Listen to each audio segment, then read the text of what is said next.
Hello and welcome back to yet another episode of Celestial Sphere, a Gundam DnD podcast.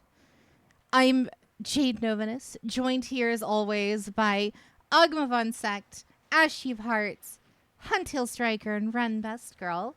Holy Skittle is MIA for the moment. We haven't heard back from him, so he might join midway through the session. We don't know. But we're just gonna have to roll with it because we've already put this episode off for like a month. We can't push it back any longer. Indeed. So, anywho, a little housekeeping out of the way. Last time we were here, the secondary party was eliminated. The only survivors being Archer Zariel, Yolanda Galanus, and it was Mio, yeah? Yeah. Yeah. I think it's just these two. Archer and Mio found an escape, but were thrown off course and began hurtling through various locations in space. Yolanda found her way back to her old crewmates aboard Tobias's planet. Upon returning, the party was contacted by none other than Pearl Ranic, commander of the CFO and, at this point in time, fundamentally commander of this galaxy. She revealed that both Mio and Archer were in her possession, and to get them back, a duel.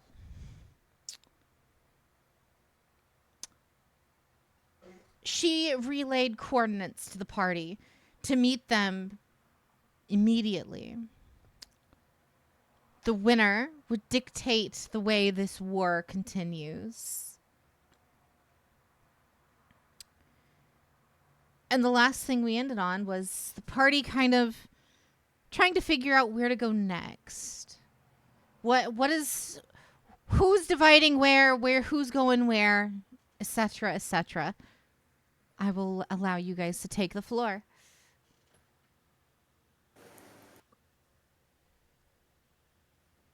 I believe we had pretty clear marching orders, aside from a couple people being on the bubble.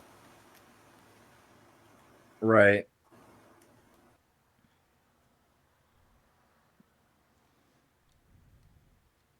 So then I know I'm in the fight because I'm pretty much useless outside of a mobile suit at this point.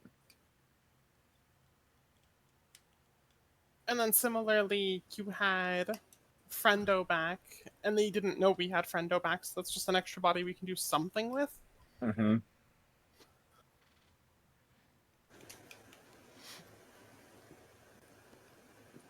And we need 5 suits because that was the arrangement. I suppose it's going to be what 5 on 2.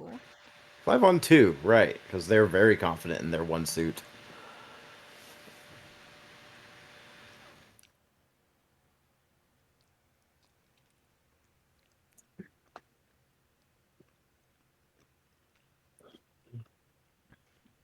This is going to be a little more difficult without Skittle here.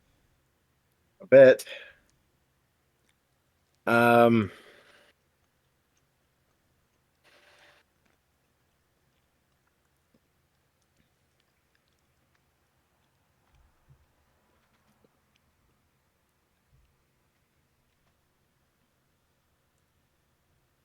We have Yolanda and her summons, for lack of a better word. Mm. But I don't remember if we were committing to having them in the actual fight or taking part in the planet assault. I think keeping them close to Yolanda is a good idea, just in case they have some sort of limit. We don't want to find that out mid. Right. Right. I agree with that sentiment. My question is, where is Yolanda on the board? That's fair.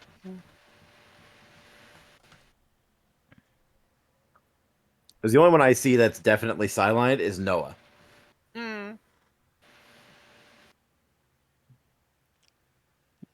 Yeah, now definitely doesn't want to even risk being forced to fight. Yeah. Mm-hmm. Does that mean they're okay with us being forced to fight them and make any hard decisions we might have to make?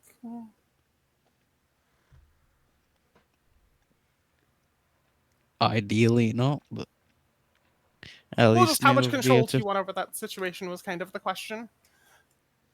Because, like, if you're down there, potentially you can try and do something.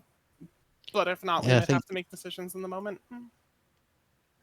now would at least have something to take his mind off possibilities if he was doing something else.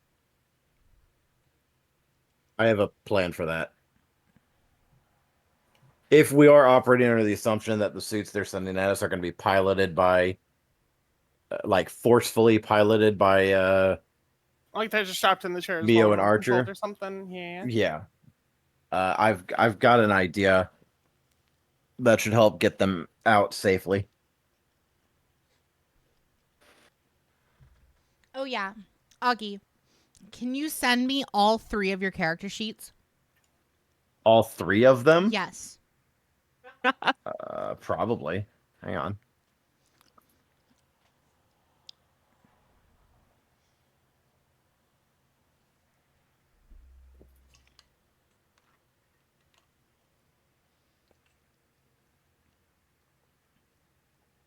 There we go.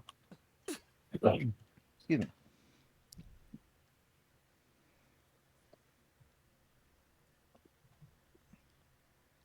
Thank you.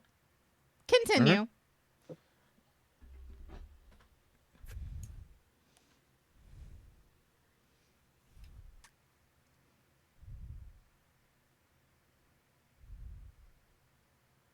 That took me out of it.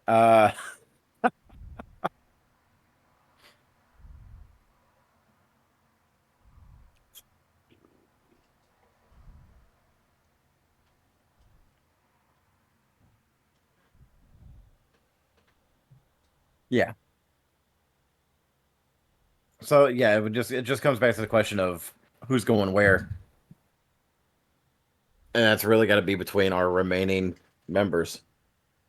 So we have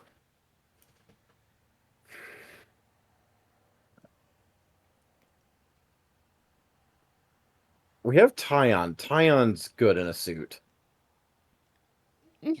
Yes, indeed, I am. Would you like me to assist for this battle, this conflict?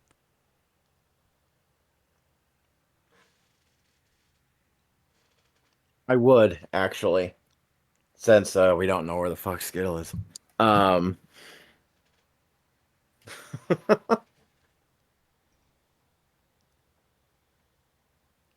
Iris is a wild card in every sense of the word. Yeah, I feel like there's more productive things for her to do not in combat, but also considering the number of people we have who can't combat, it kind of goes both ways on that one.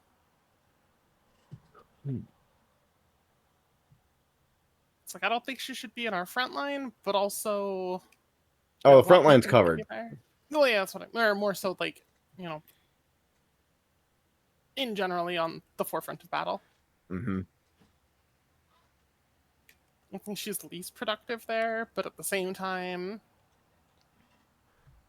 Skittles MIA, and if Noah and Mio are kind of, mutually exclusive on that end, it's like So we then have. is our 5 to myself, Alice, Iris. Shit. Myself, Alice, Iris, and Tyon? I And that's think it still has to only be 4? something.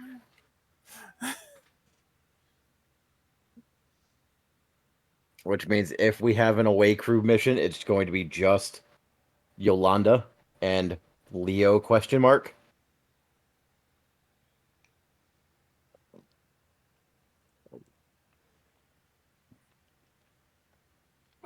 Presumably.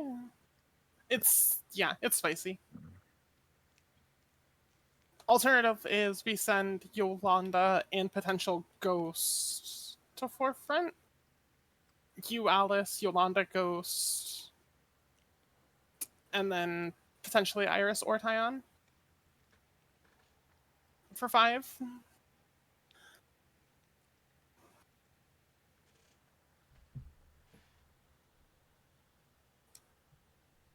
Hmm.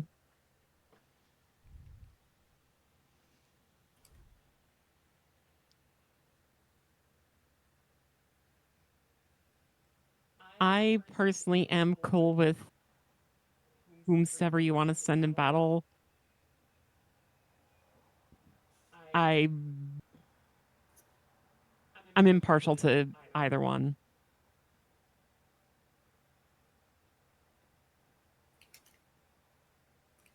Out of game.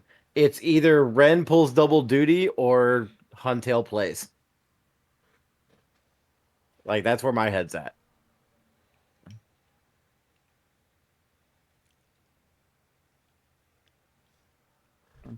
I don't mind having her fight.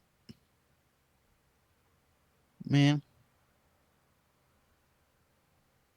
he'll definitely be torn if it is that.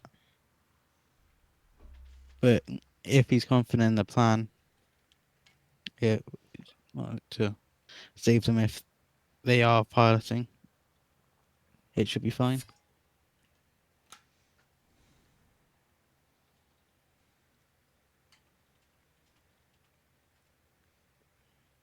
It's a big if, but it is the kind of move Pearl would make. She don't give a fuck.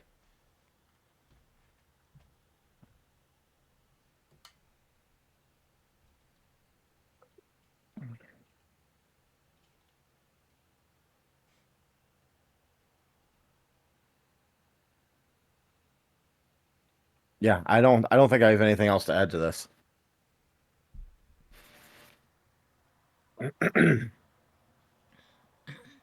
Tobias, Alice, Leo, Iris.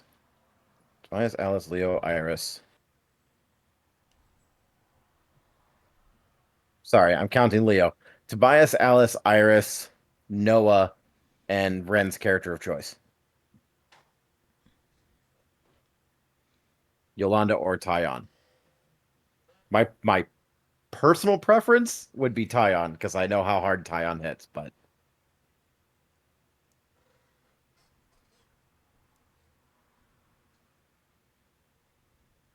Again, I'm impartial to whoever you want. I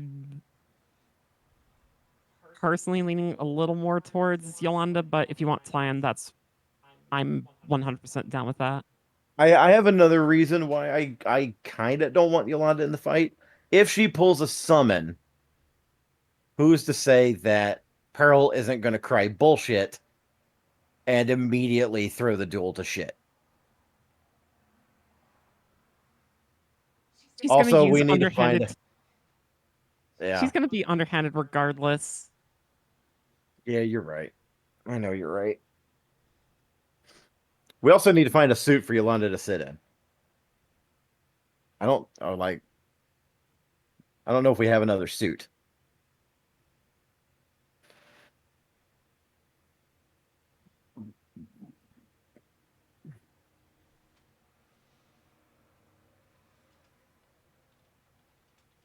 Unless you can summon your suit. Not that I'm aware of. I might be able to summon a ghost inside of a suit and then maybe pilot that, but that's working on a lot of assumptions. Right.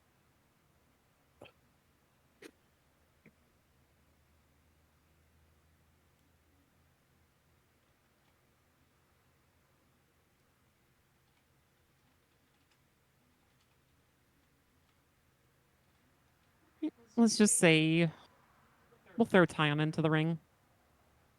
Okay.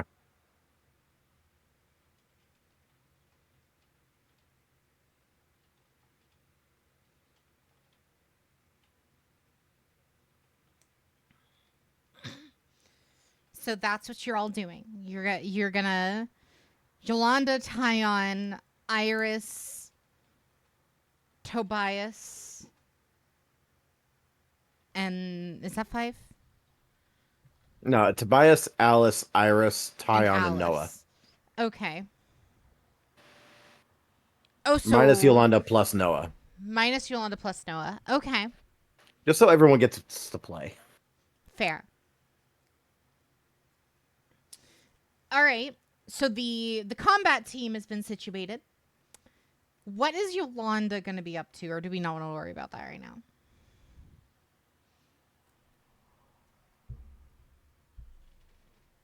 I mean,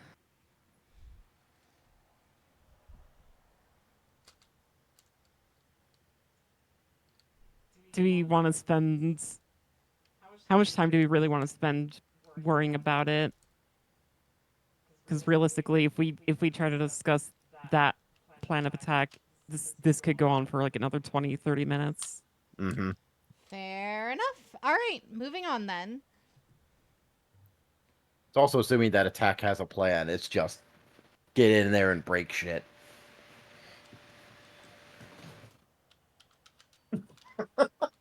At least that was my interpretation of the plan. I'm not going that way, but still.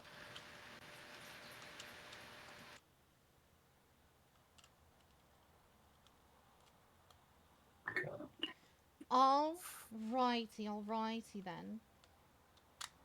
So, in that case, you all begin preparing. The battle is not for a couple of hours, as per your coordinates and information. The battle is not for a couple of hours. You have time to set up, you have time to prepare.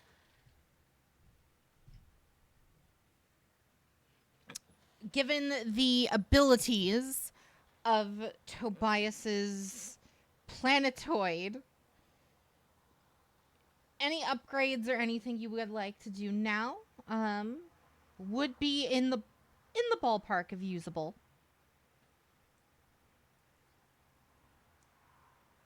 Within reason, of course. So if there's any specific, I know, well, Yolanda doesn't need a mobile suit right now, but for the sake of things, you could build one right now, and then, we'll I've been off stream. But I'm pretty sure I've been building like a generic suit on Moss yes, to provide military resources to other people. I just don't remember what suit it was. Like, for all I knew, I just made hundreds of Zaku's. Send in Yeah. the Zaku's. Uh-huh.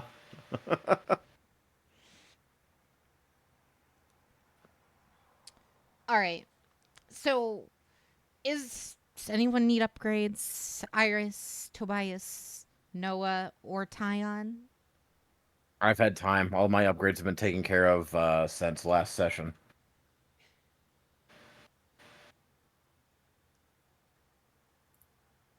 It's been a minute since I've used Tyon's character sheet.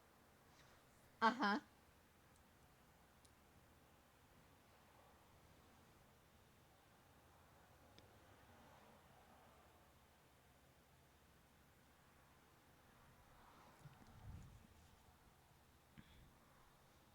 What was this again? That's right. Okay. Looking over the enhancements I get from my class.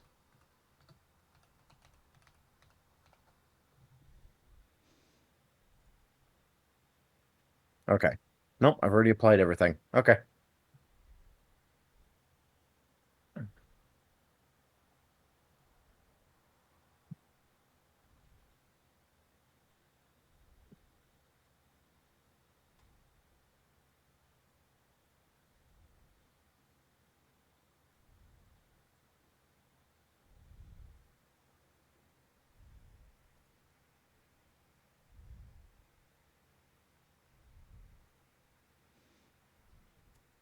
All Write down what that does.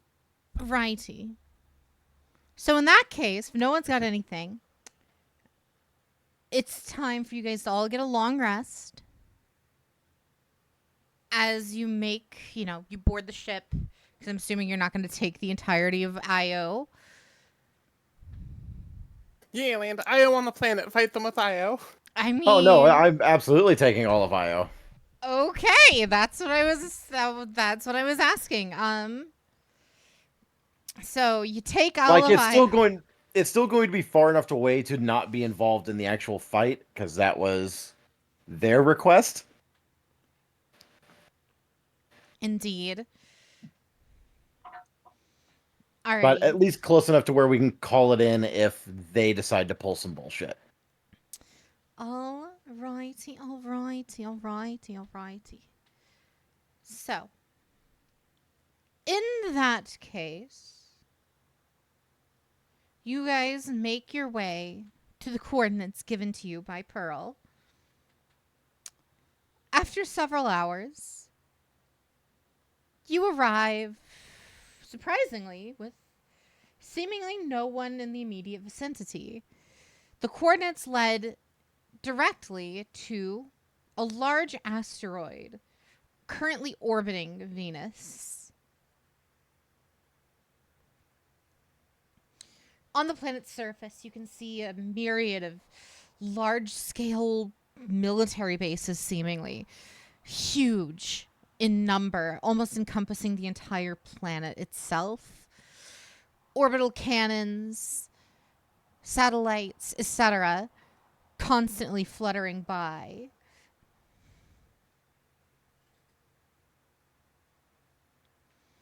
And after a moment, a small ship, approximately half the size of the Neo Celestia, appears from behind some of the meteor clusters, or the asteroid clusters. I need to make a quick correction. I was reading the stat block wrong. I'm piloting the Dagdoll. Alice is piloting the Gelgoog. Okay. My mistake. You arrive and see that smaller ship land before a hailing beacon quickly goes across the intercoms, hailing for you all to land as well.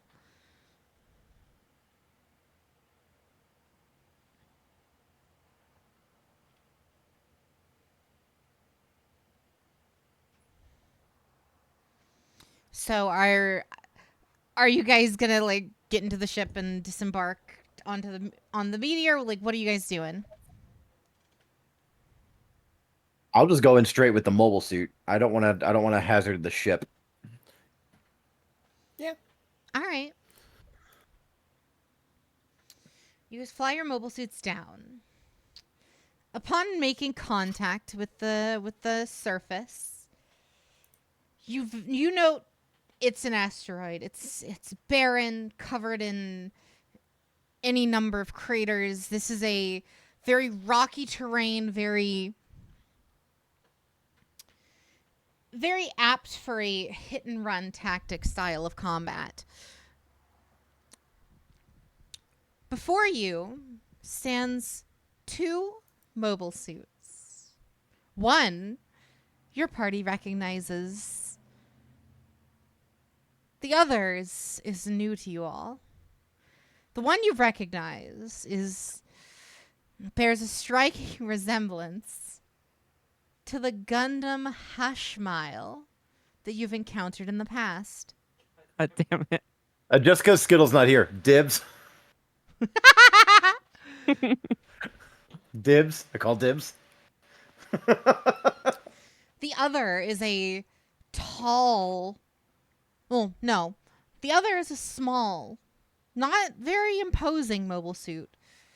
Almost entirely clad in black, with no really discernible features aside from a large amount of panel lines going across the entire body. Aside from that, again, no notable Nothing too crazy. It is a very bog standard looking black mobile suit. When you try to scan it to see if maybe you can get some sort of information from it, it feeds back nothing, almost as if this mobile suit doesn't exist.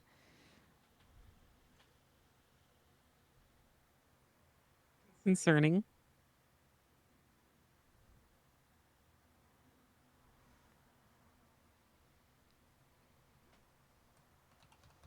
What kind of readings did that one weird ore thing give off? I forget the name of it.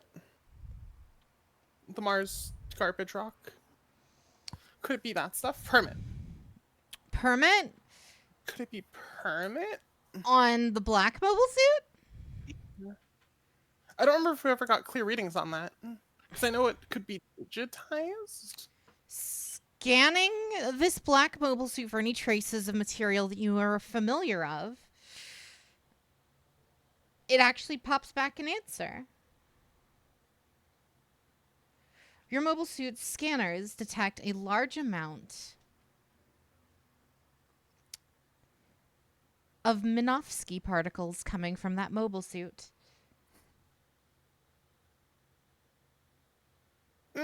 Okay.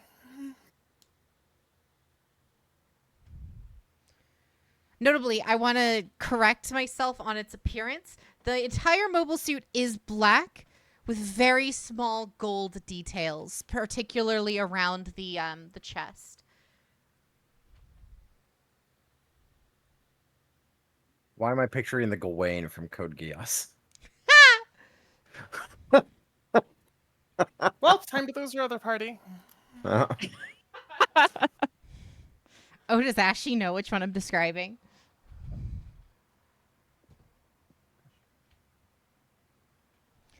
I mean, Alright. we've already got the hash file. Any other bullshit on top of the hash file already sounds like death. Alrighty. After, you guys kind of square up from a distance, looking in their general direction. Notably, the posture of this black mobile suit is very rigid, very standing up straight, almost as if it's just in like a sleep mode, where it's just in a very A stance, very default stance. The Gundam Hashmile, on the other hand, is almost visceral in appearance and stance. It's almost looks as though it's breathing with constant kind of moving up and down, hunched over with its massive claws out on display, like a wild animal, like a werewolf standing in front of you. After a moment, you all receive a comlink message. Would you like to answer it?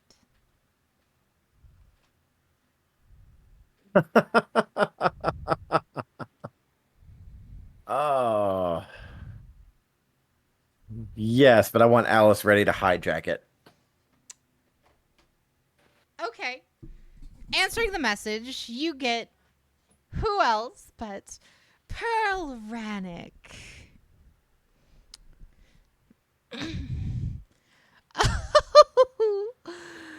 Oh, you guys actually came. I was half expecting you to chicken out and leave the system altogether. Are you prepared to fight my champions? Are you prepared to lose what must have cost you several $1 million? Oh, what is money when you control all of the resources? If I'm the one supplying the money, what is the worth of it to the one who can just print more? I don't know. I'll find out when I take it from you.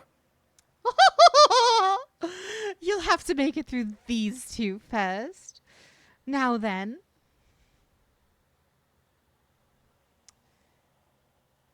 I'd like to introduce you to them. As stipulated, you all brought 5.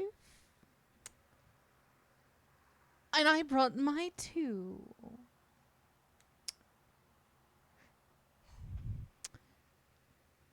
Introduce yourselves, boys. A second window opens, revealing the one inside of the black mobile suit. I just went ahead and rolled for initiative. Shockingly, you all recognize this person. It is none other than a one Eichmann Egne.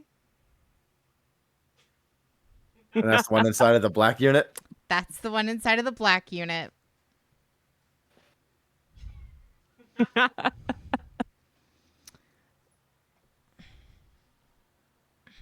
Well, hello there, son.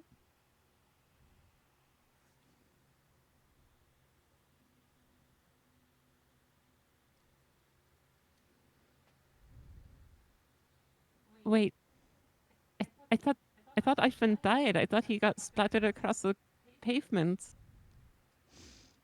Eichmann did die. I got better.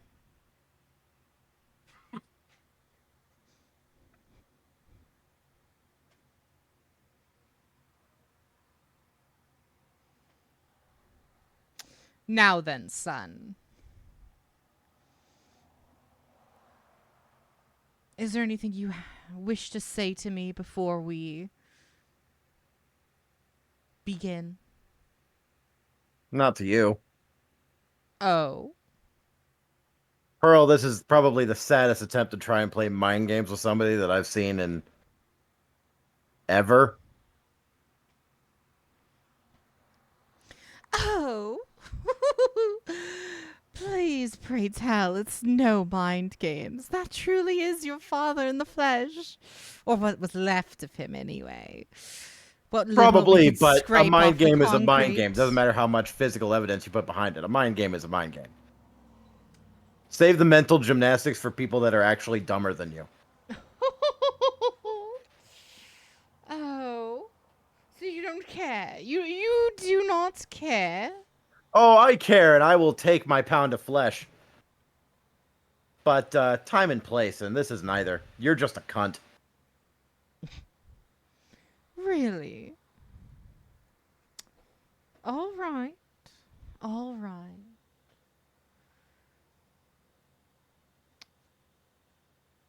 You want to reveal your other so-called champion, or can I just go ahead and start swinging? My other champion is not someone who likes to communicate. A third window opens in the comm channel. A staticky K111? a staticky image comes up onto the screen in the window as you hear screaming, gurgling, and roaring. Indiscernible and certainly not human. Yep, sounds like him.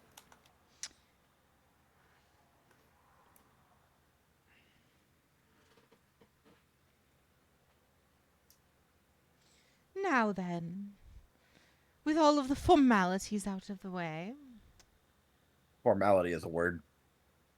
are you prepared to end this? I was prepared before you started talking. All right, boys, do with them what you will. And I would like everyone to roll initiative. Hey Jade, Yeah, before that, yeah. I'm gonna use premonition. Ooh, what does that do? I get to roughly predict the outcome of events. I receive a feeling about the result of a specific course of action that I plan to take within the next 30 minutes. And the game master gets to choose the result. Okay. So this is like I have to roll a D100 or something, right? No.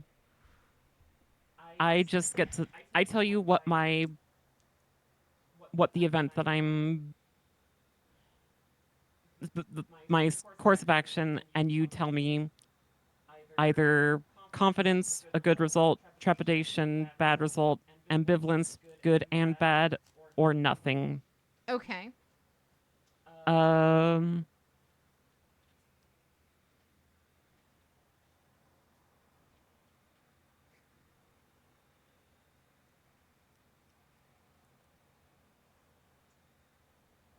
now I'm trying to actually think about what What what you my want to course of action. ask? Yeah. Um.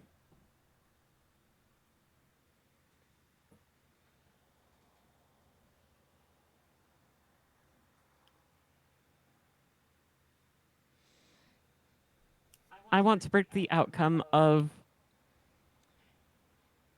trying to sway one of Pearl's champions to our side.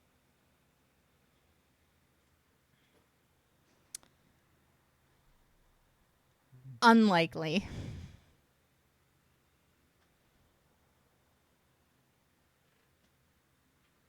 All right. Actually, I had to think about that a little harder. My answer to that will be yes.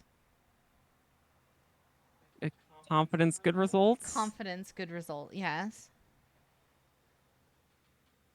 Well, all right.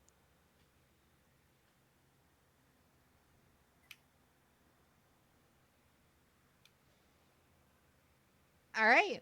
Do you relay that information to the cast? Mm-hmm. Alrighty. I would like you all to roll initiative, please. 23. 6. 11. 9.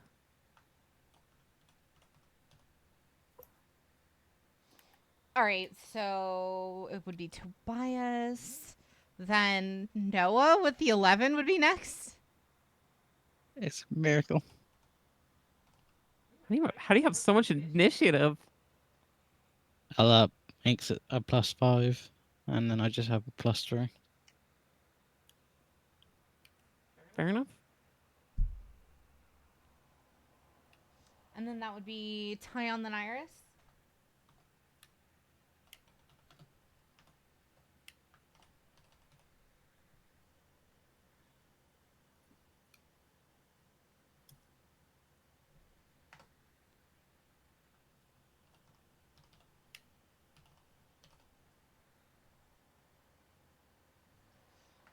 All righty.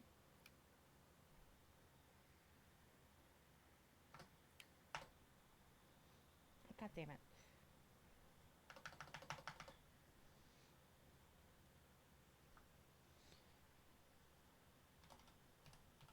All right. First up, we're looking at Tobias. You've Right, two mobile suits standing in front of you. How close?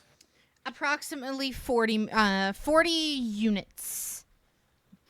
40 units. I believe my movement speed in this is 50. Yep. Okay. Cool. Yeah. Approach the what was its name? The big one? The Hush Mile? Yeah, the one I called dibs on. Yes. Yeah. Yeah, just gonna walk right up to him and punch him in the face. Okay, roll to see if it hits, please. Mm-hmm. Taser gauntlets. Okay, pretty good. That's a 32. That hits.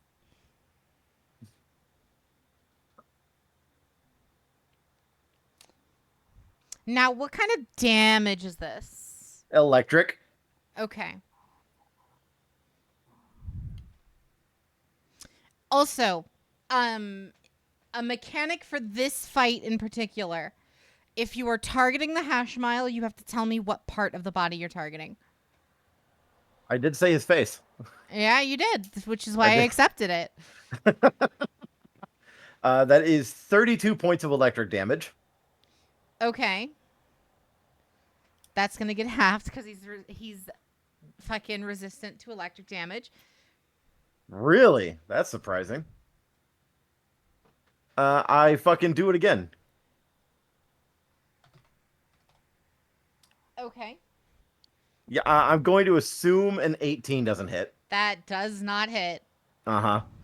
And then bonus action, I'm going to use defensive field. Oh. One of my new abilities from leveling up 6 times. I gain temporary armor points equal to my level.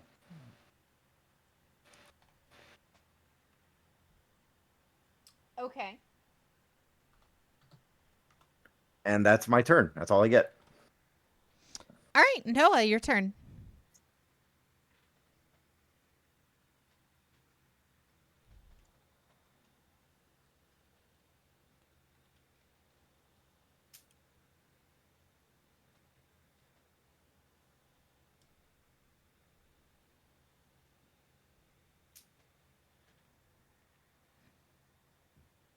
Noah. I'll dash towards the Hushmel and with boost attack, boost dash or whatever it's called. Okay. I can make a bonus act. Or you can use my bonus action to make a melee attack, and I'll aim for its leg. Ooh, okay. And that's 24. That a 24 to hit does not hit.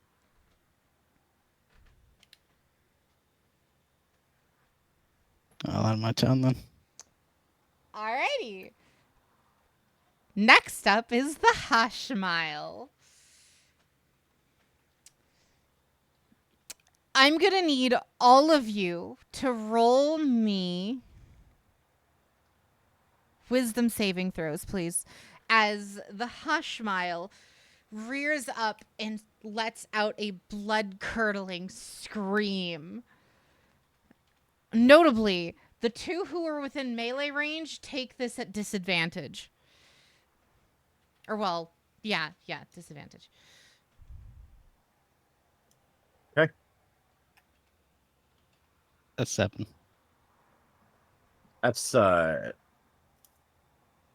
That's 12. I'm going to leave it as is. I don't think even my Flash of Genius is going to help with that.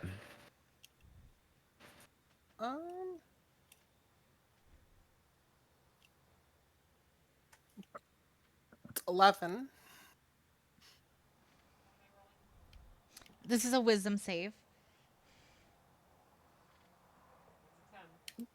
That is I assume this is a natural ability he's using, not a... Yes. Yeah. All right. So I think... Did anyone get higher than a 17? I can make it a 17, but I chose not to because I didn't think it would work. If no one got higher than a 17, you all fail. Mm-hmm. Sounds about right. And you will all now be afeared. Sounds good. Oh, is that all it does? Yeah. You're All just right. afraid of him now. Oh, man. That's not going to matter at all. Mind you, that was his bonus action. Sure. He's going to make 3 claw attacks on Noah, specifically. Okay. All of those attacks are at disadvantage. Okay. So I'm just going to roll each of them separate. All right. So first attack is a 19 to hit. That hits. Second one is a... That is a 14 to hit. That misses. And the last one is a 18 to hit.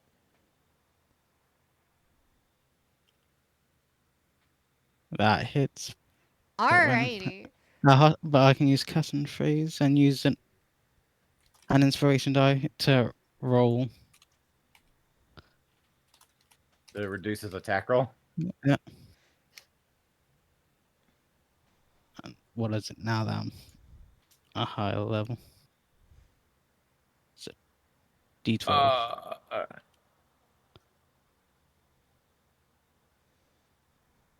It reduces it by 11. So that's definitely going to miss for the last one. Okay. So only one of them hits then? Yeah. Cool. That's going to do 20 damage.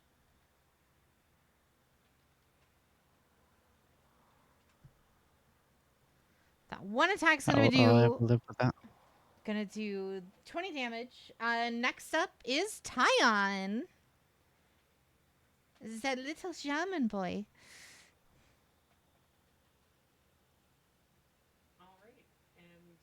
You're muted. With fear, I can't go up to them, right? I Yeah, can't you can't actually. get closer. Well,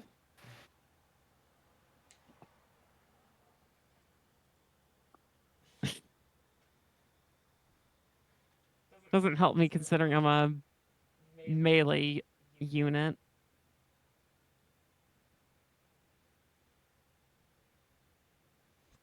Actually, I need to check something. Probably doesn't apply, but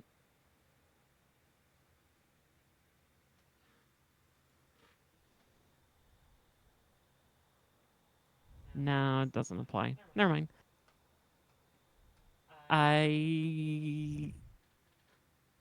Is the whatchamacallit? Is Ifan's suit next to the Yes, they were both standing right next to each other. So basically, I just can't get close. Cool.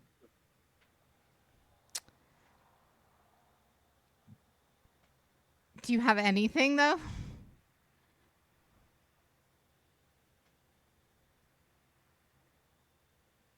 I have a beam rifle. I mean, you can fire with that. Sure. Does a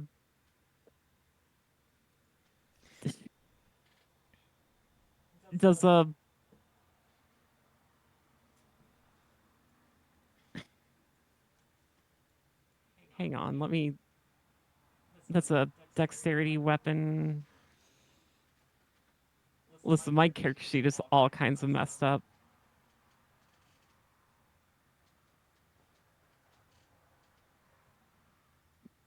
I'm assuming a 25 hits.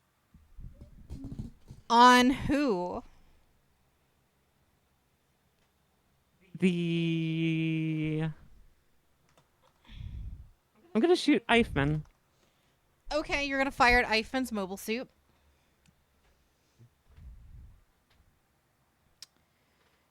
Does a 25 hit? It does. However, you hit something, all right. When you fired your beam laser at Eichmann, the shot did hit, and you did see, like a hit mark. You did actually hit something. However, but for a moment after the dust kind of settles, you see almost a shimmering effect around Eichmann. Your shot hit a force field.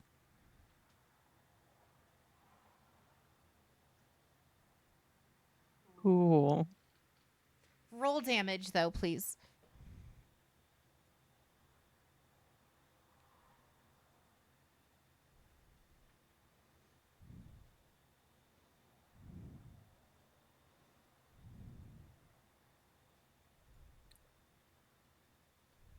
$23. Perfect. Alrighty. Iris, you're up next. Hang on. Oh? I get 2 attacks. Ooh, fun. I have a question. Yes. Which one of us is controlling Alice?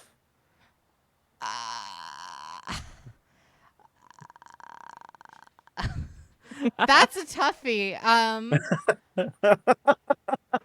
Because I don't have a stat block for him. No, you don't. Okay. Here. Did you even roll initiative for Alice? No, absolutely not. Okay. Because I didn't think I was controlling. I don't know what this stuff is. Okay. So, Alice, in terms of stat block specifically, is identical to yours, given that, you shared a body for a while. Fair. His stat block is identical to yours. His mobile suit stats, you technically should have already. I all have, because squared. it's one of my suits. Yes. So, you're golden there. In terms of class abilities and anything, he has none. All right, that's fine. The only abilities he has is his hacking ability, which would be in my control. If you ever want to use that, I would roll for it. And I assume some of the talents that I picked up from him, too. No, actually. So No? like the Okay. force field and like stuff like that, no.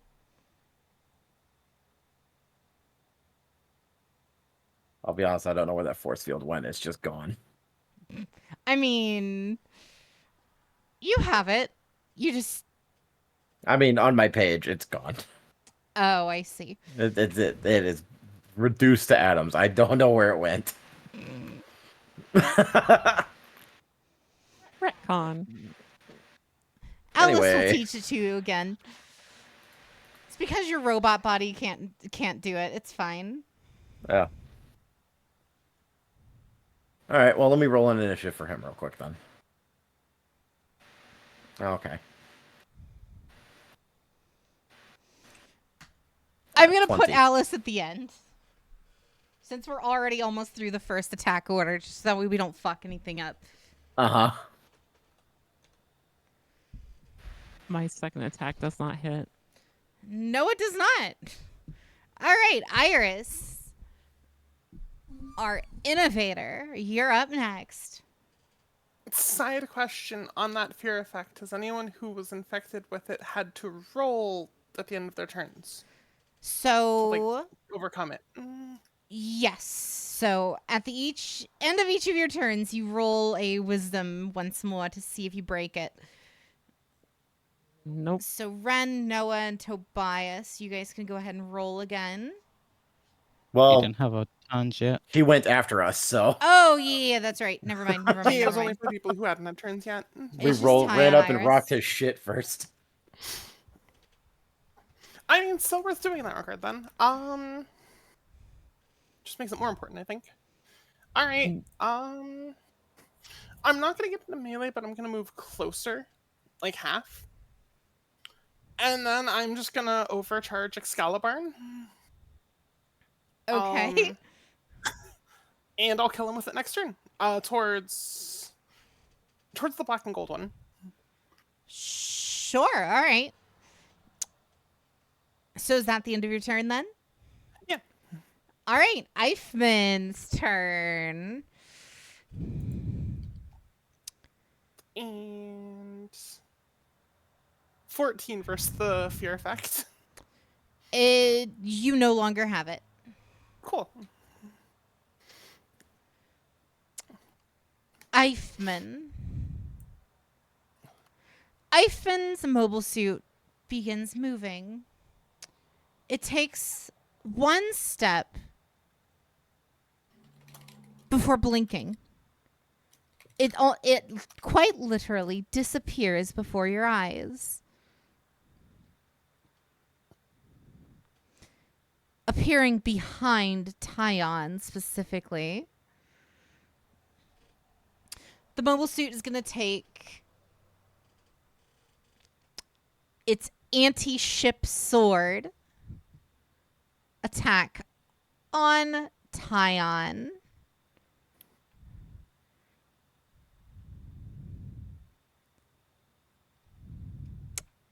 That is going to be a 18. Does 18 hit?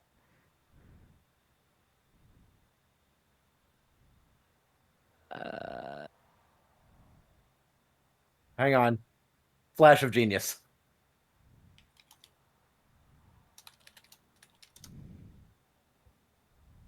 Make sure I'm not talking about IS. Make sure I can actually use that towards somebody else's evasion. You're helping them get hit? Fantastic. Yeah, buff. No. I'm helping Tyon not get hit.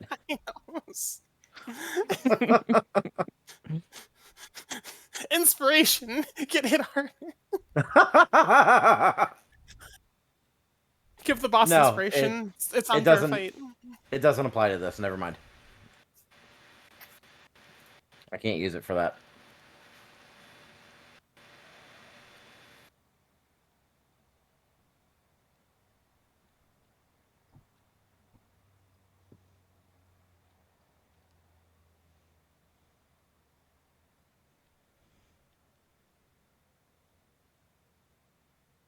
So does an 18 hit Tyon? Yes. It ties. Alrighty. It ties on your AC. The anti-ship sword is going to fly through the air, slicing into the back of Tyon's mobile suit for a grand total of 26 damage. That's not bad. And remind me, it's been a while since we played. I have the thingy of D10. Does that reduce it by 10, or is that just the threshold? That's the threshold that it has to pass in order to do damage. All right. 26.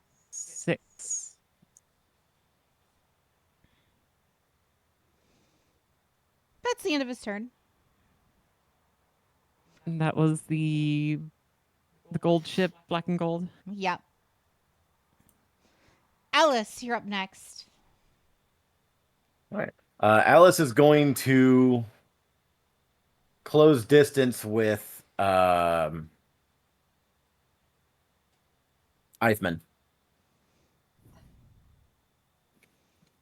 Okay. Taser gauntlets, because I have them installed on all of my suits. Of course. This one's just not as good.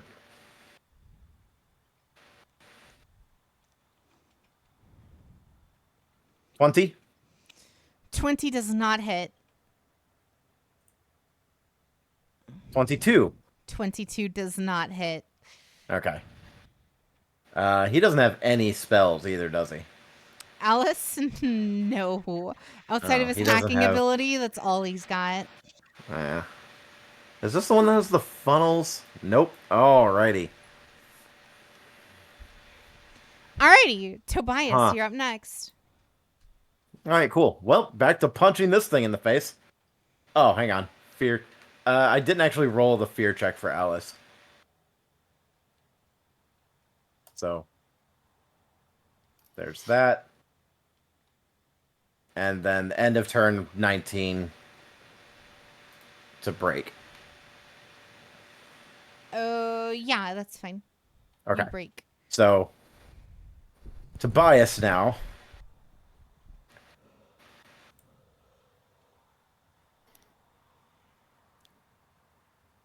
Yeah, face, punch. Zappy, zappy. So again, you're attacking the face. I'm attacking the face, because the face seems to take hits. Okay.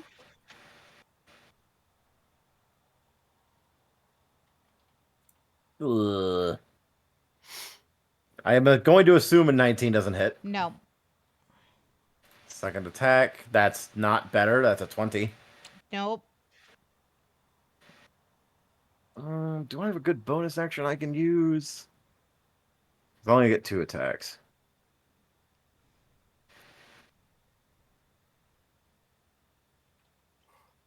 I think that's an action for me to cast.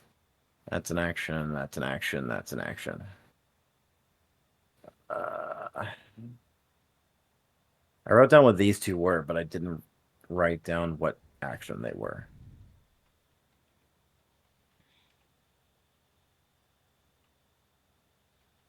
I'm pretty sure I'm effectively done. I'm going to go ahead and roll for the fear check. That's a natural 1. I am still very frightened. Not that it matters now, but it occurs to me my attack roll should have been a disadvantage. Mm-hmm. Does not matter though, because I rolled like shit. Yeah. Alrighty. Give me 1 sec. I gotta take a quick BRB real fast. I gotta grab some keys real quick. You're good. I'm gotta look at what these fucking spells are. So quick intermission real fast, everyone.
I'm assuming everyone was within 20 meters of me when that happens, right?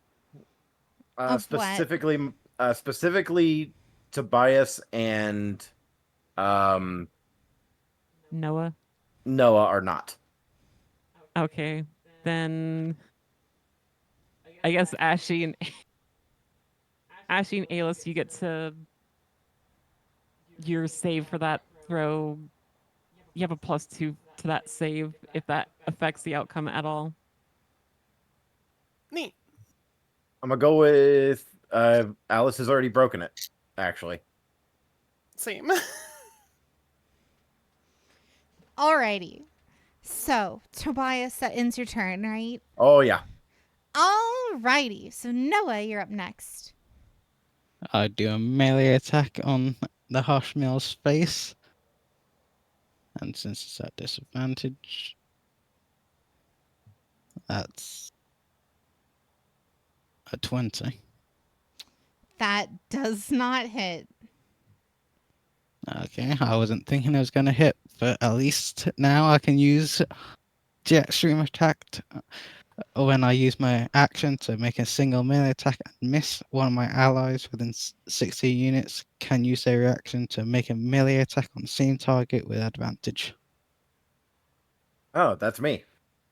Yes. We're gonna jump him. Oh yeah. That's a 33 to hit. Yeah, that hits.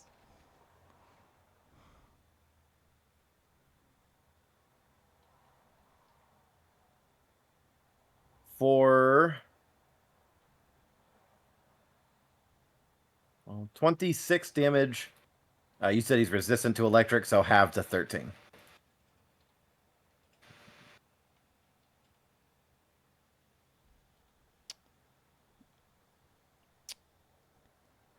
So, run the damage numbers back by me again. It's 26 damage, but you said he's resistant to electric. Uh-huh. So half of that, 13 damage. Oh, it's far less than 13 damage, but anywho. Okay. Double resistance. That's new. Notably, when you punched him in the face, the first couple of times you didn't quite notice it because you thought, oh, this is just how tough he is. This time when you punched him, he didn't even flinch. He didn't even move. It's as if you were punching a brick wall, so to speak. Oh, hang on. I can add more to it, actually. This mobile suit's armor is exceptionally thick. I forgot I have something to add to that. Oh. Yeah, I have a, what was it called? A learning computer. Every other round, I get an additional 2d8 that I can add to any attack or damage roll. Okay. So I'm going to add 2d8 to that damage. There we go. So 26 plus 9, 35 points of damage, resistant, whatever that entails. All right. Again, it's almost like you're punching a brick wall and doing nothing. All right.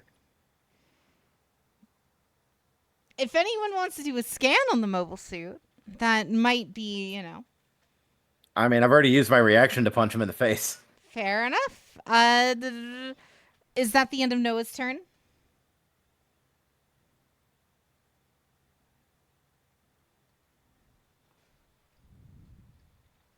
Huntail. Yeah, for my bonus action, I'm gonna give Tobias inspiration. And that's about it. Okay. So next up is the Hushmile's turn. The Hushmile looks directly down at Tobias. The screeching and roaring over the mic resumes. This time almost as if it is overlaid on top of human screaming. A distinctly not melancholic but desperate wailing can be only subtly ascertained over the rest of the absolute mad screaming and roaring. A desperate human inside of a machine? Man, I've never seen that before. The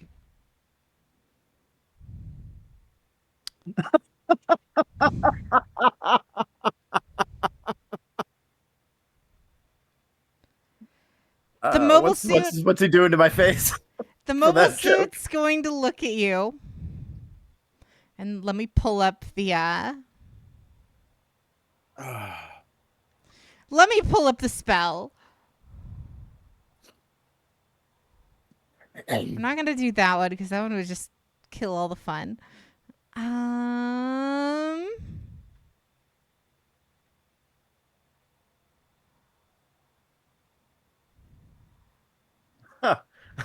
If you're doing what I think you're doing, do it, no balls. Oh yeah? If you're doing what I think you're doing and you're looking at the spell I think you're looking at, do it, no balls.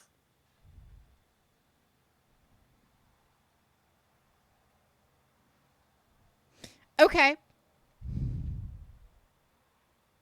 He's gonna cast the level 9 spell, New Type Time Stop. Oh, I don't know that one. What the fuck? Shit, I don't have a reaction. You briefly stop the flow of time for everyone but yourself. No time passes for others, while you take 1d4 plus 1 turns in a row, during which you can use actions and move as normal. Hey, she's not using Victor's character sheet. I'm just throwing that out there. This effect ends if one of the actions you use during this period, or any effects that you create during this period, affects a target other than you, or an object being worn or carried by someone other than you.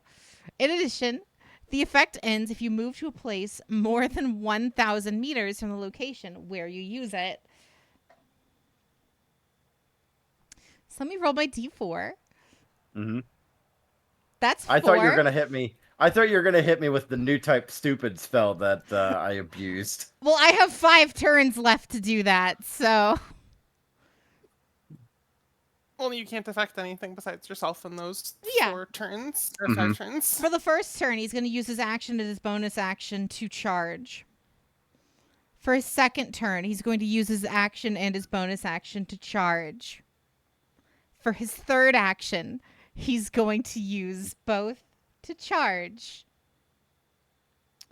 For his fourth action, or for his fourth turn, he's going to use everything to charge. You guys should remember this one from like day 1. Yeah, I survived that too. You didn't get hit by the full blast of that before. I don't know that. On the 5th turn. Are you sure you weren't hit with the stupid new type spell? No, if I was, this would actually be an easier fight. On the 5th turn, its head rises up, energy engulfing its multi-segmented mouth before locking down directly at Noah. Oh, he has disadvantage on any attack roll he's making against Noah. Not if he already has advantage. Well, then it's flat. Well, yeah. And this attack has fucking collateral, so...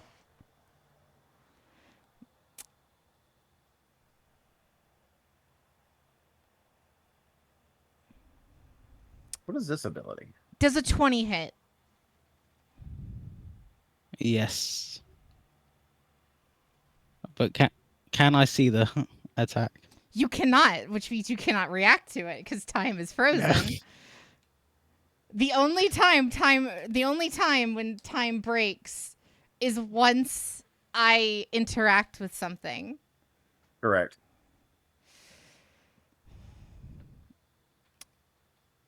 The Hushmile is going to cast Omnicyclonic Charge.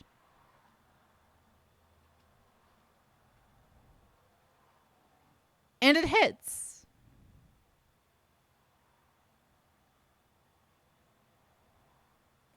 That's... So we charge for 4 turns, right? Yes. That is 62 damage.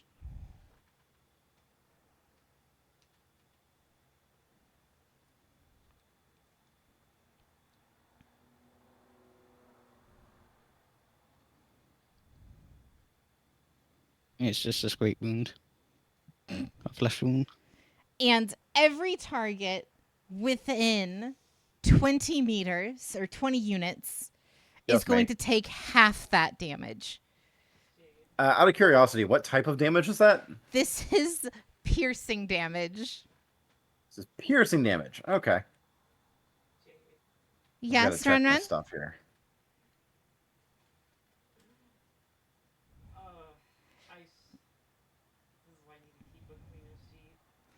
This fucking mobile suit just literally let off a nuke right in front of you. So let's see. Half of that was 27. Yes. 62, 20, no, half of 62 would be 31. Oh, right, 62. Sorry. What were you saying, I take Ren? You were muted 15 again. damage. So, update. I really need to keep a cleaner sheet. This would still affect Augie and Tobias and Noah would still be affected by the fear, but anyone within 20 meters of me cannot be feared. They cannot be frightened. Are you like a paladin or something? Yes. All right, cool.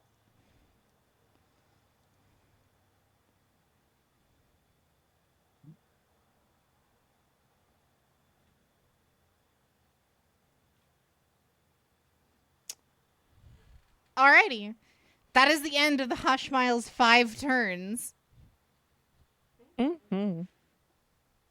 Next up is Tyon.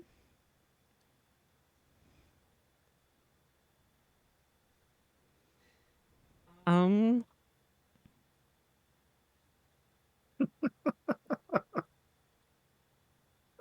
was really hoping you hit me with that Sirocco Psychic Crush. I could weaponize stupidity. Really? Uh-huh. That's funny. I'll go ahead and explain my logic real quick while Tyon figures out what they're doing. A Flash of Genius is not specific to allies. I can also slap it on enemies. And it uses my intelligence modifier for the buff. So if my modifier is negative, I can actually just debuff enemies.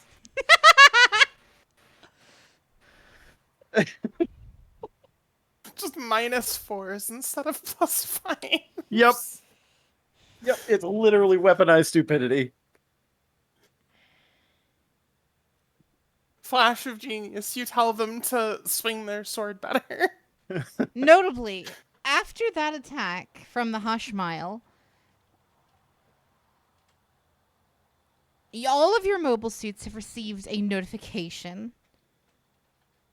The meteoroid that you're all currently on is becoming unstable.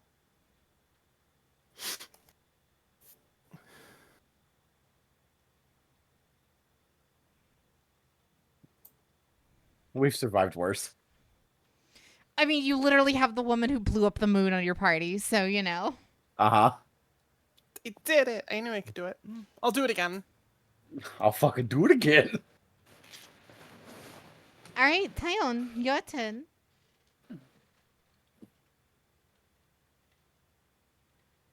All right.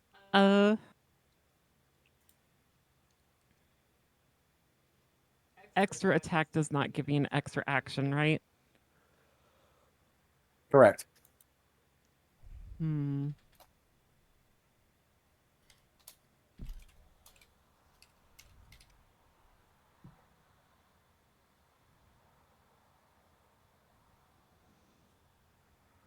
All right. I am gonna activate my cloaking device and gain some distance between me and the black and gold one. Can you get attacked, or can opportunity attack happen when that? It can, but the attack will be at disadvantage because the target is invisible. All right, that's fine. That is a 22 to hit. At disadvantage? Yeah, look at the rolls. Yeah, she rolled really good. Motherfucker.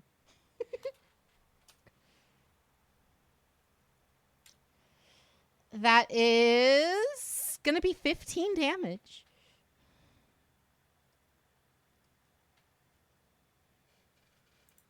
What's your what's your armor toughness?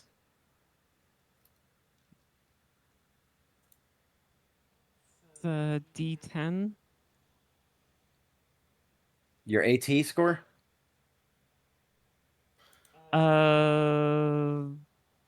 18. Your AT is 18? Okay, listen, my character sheet is actually broken. I have these. I don't know how to describe this other than just taking a picture of it. Post it to the Discord call. Because I'm thinking that number's low enough to where you could have. Look, I don't know what's what. Okay. All right, hang on. You actually don't have it listed. I see your evasion, your hit points, your armor die, and your stats, but I don't see your AT. What's AT? Armor threshold. Armor threshold. Is that not what the D10 is? No, the D10 is how many is what die you would roll when you're on a short rest to fix your mobile suit. It's your hit die. Yeah, it's your hit die. Then I have no fucking clue. Yeah.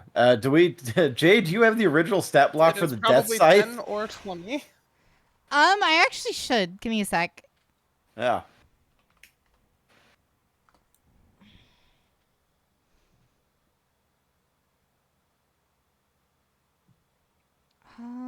Let's see. I should have the Death Scythe still. If Death not, I Scythe can- Hell. Size medium. Tag Elite Custom. Psychomu. Base Evasion 13. Armor points 200. Threshold 10. Okay, 10. Okay. All right, never mind.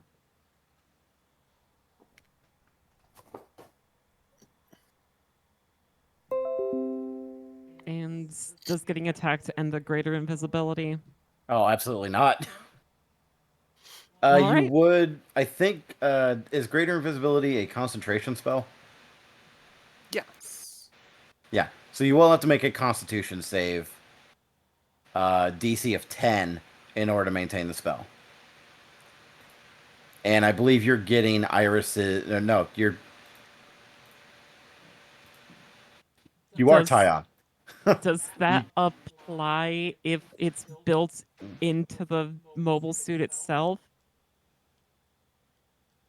Hmm? Yes, it does. Okay. Yes, it does. Well, I succeed. You are still invisible.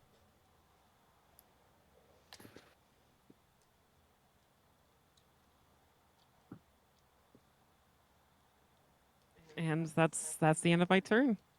All right. Next up is Iris. Alright, I've still got my black and gold buddy, so I'm just gonna bop him with the fully charged Now, ship slaying sword. okay.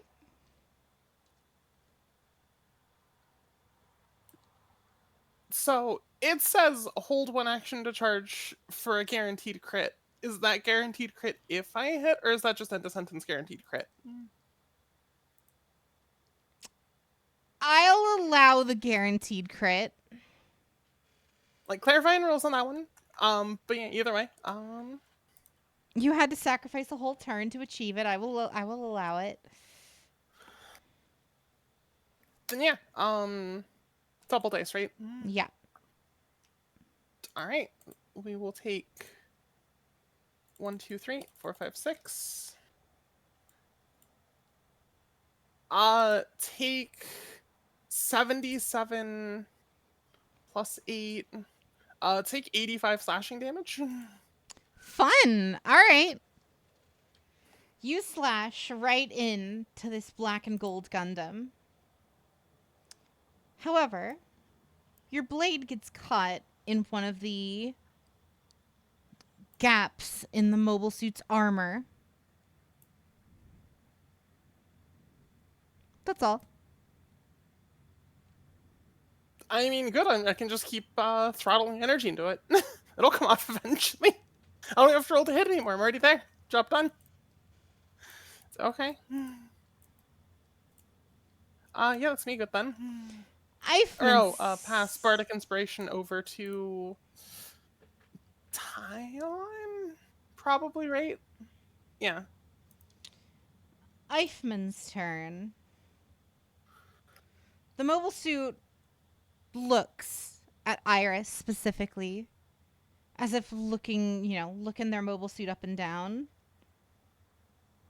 The sword lodged, stuck in some of the paneling on the mobile suit itself,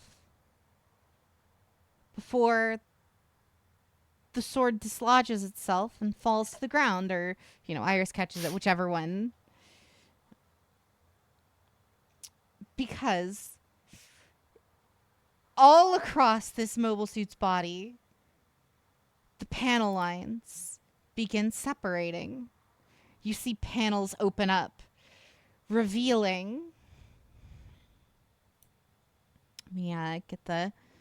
Revealing an almost orange golden hue emanating from between these panel lines.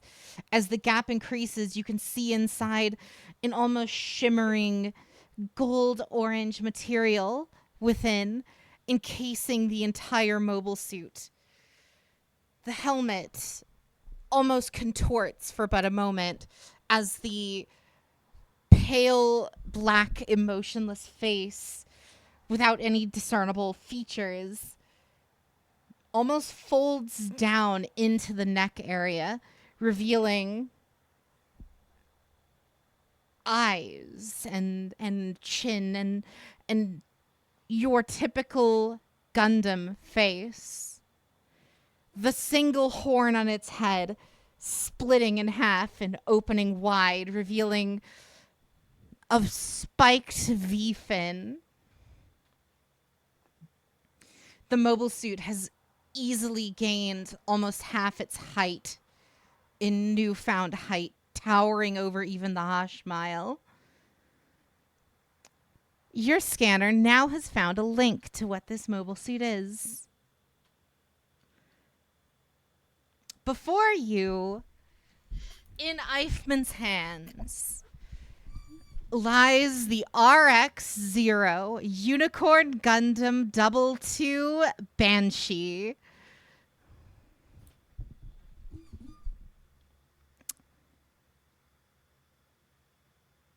It holds out its right arm directly to the right. That orange-like energy begins to manifest around that right arm, manifesting in a large claw-like appendage, almost akin to a four-pronged crab or lobster claw.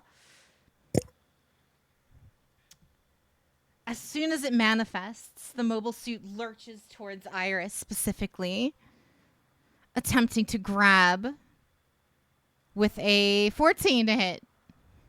Nope. Cool. We up at 15.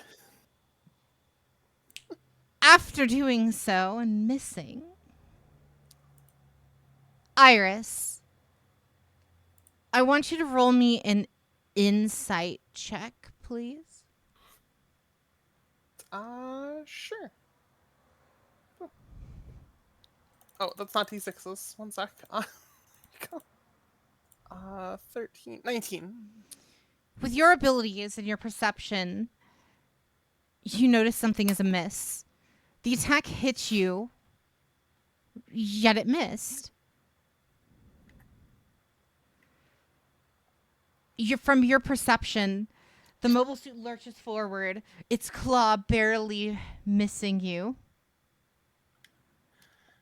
But then, in but a moment, almost as if the world around you was played in reverse, the claw comes back around.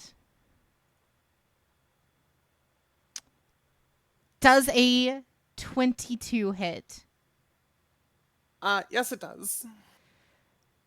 Almost as if it rewinds, it comes back around and grabs onto your mobile suit by the waist, holding you in a vice grip between its crab-like claws. Given your knowledge and your ability of not the arcane arts, but the new type spectrum, you can sense an immense energy source emitting from this warframe, from this Gundam. Thank you. I've been playing too much Warframe lately. Sue me. Anyway, an energy emitting from this mobile suit. An energy palpable to you, almost physical. The ability to warp reality to its will. And that ends its turn. Alice, you're up. All right.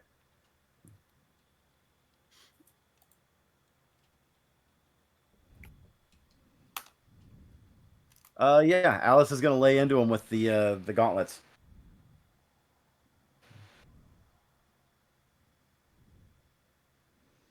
Okay. Into Alice, into the Banshee. Yeah. That is the Banshee for reference for anyone who does not know. Thank you, because I don't know.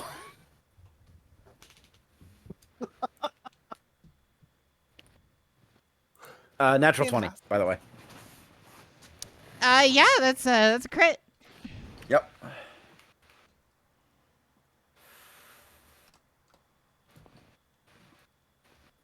That is 42 points of electric damage. Yeah.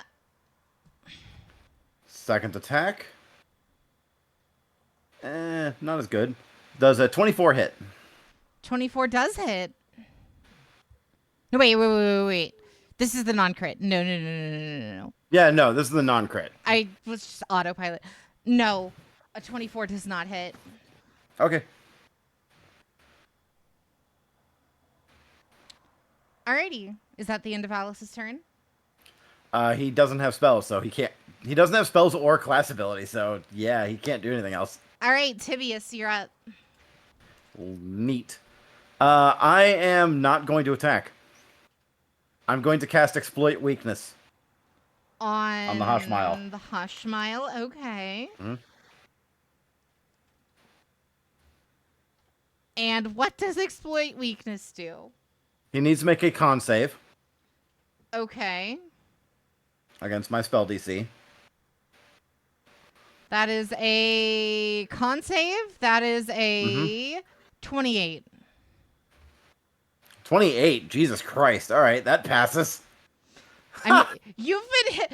This is his constitution. I'm You've going to been burn hitting an this- additional. I'm going to burn an additional spell slot to force him to fail. Okay. Psycho Frame is stupid. He loses his resistance to electric damage. Okay.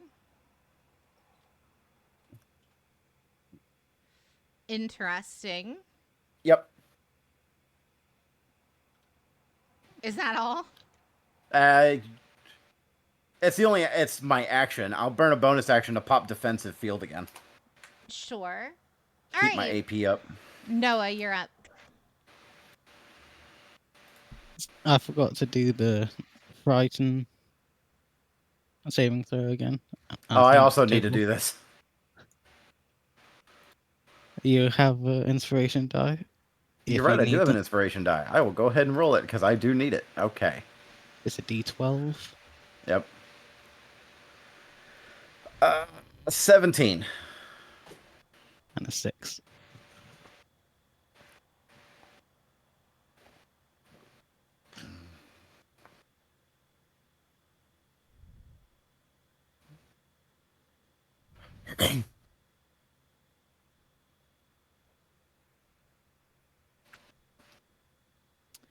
Alrighty.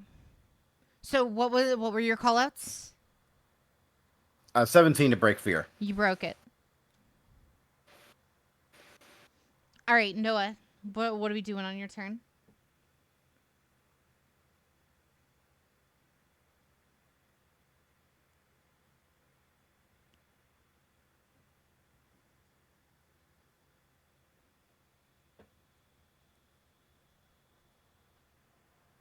Is there anyone within 20 units from Tobias? From Tobias? It's just you, me, and the Hoshmile. Everyone else is fighting my dad.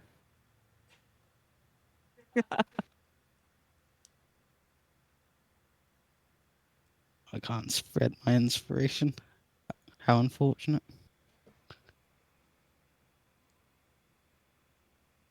I guess I'll just do a melee attack at disadvantage.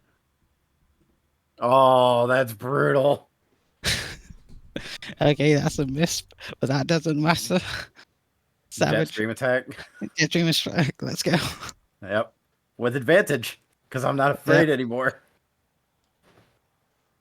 And since the face isn't working, I'm going to work the body. Ooh, okay. Oh, yeah, that hits.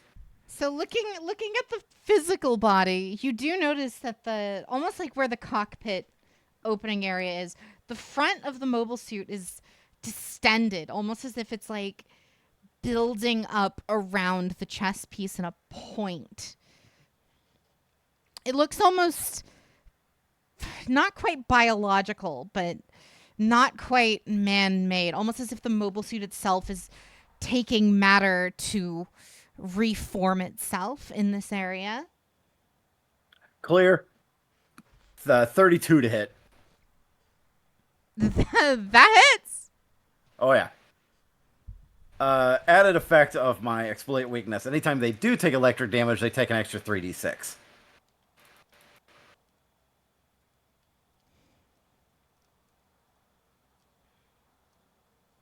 Oh, that's a lot of ones. Alright, that is 38 points of electric damage. Not resisted. All right. You hit the chest piece with that much damage. Notably, after taking this hit, the Hushmile almost staggers back. Whatever you just did knocked it off its feet almost. It I was would also not like prepared. I would also like to voice my irritation. One of the upgrades that I have adds my intelligence modifier to all my saving throws. So all my saving throws have been wrong up until now. Of course. God damn it. Anyway. For my bonus action, I use Bolster Allies. I can... All friendly targets within 25 meters from me gain temporary hit points to 1d8 plus my charisma modifier. You can't give them to me. Well, I need to heal myself. That's fine. Do that. I'm just saying. I already have more than what you can give me. 10. Yeah.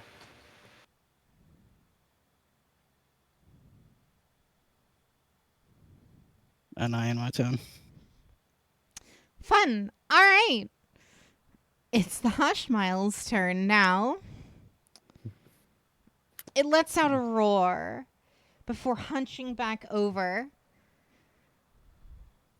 Its chest area almost emitting a green energy before it disperses and casts Psychic Ruin on all 5 of you. Counterspell. At what level? The only level I can cast it at. 3rd. Because I burned both my 4th level spells to fuck him up. So correct me if I'm wrong. Since you're casting it at 3rd level, if it's any higher than that, it doesn't work, right? No, if it's higher than the level I cast at, I have to roll to try and best it, and that roll is effectively a D20 plus my spellcasting modifier.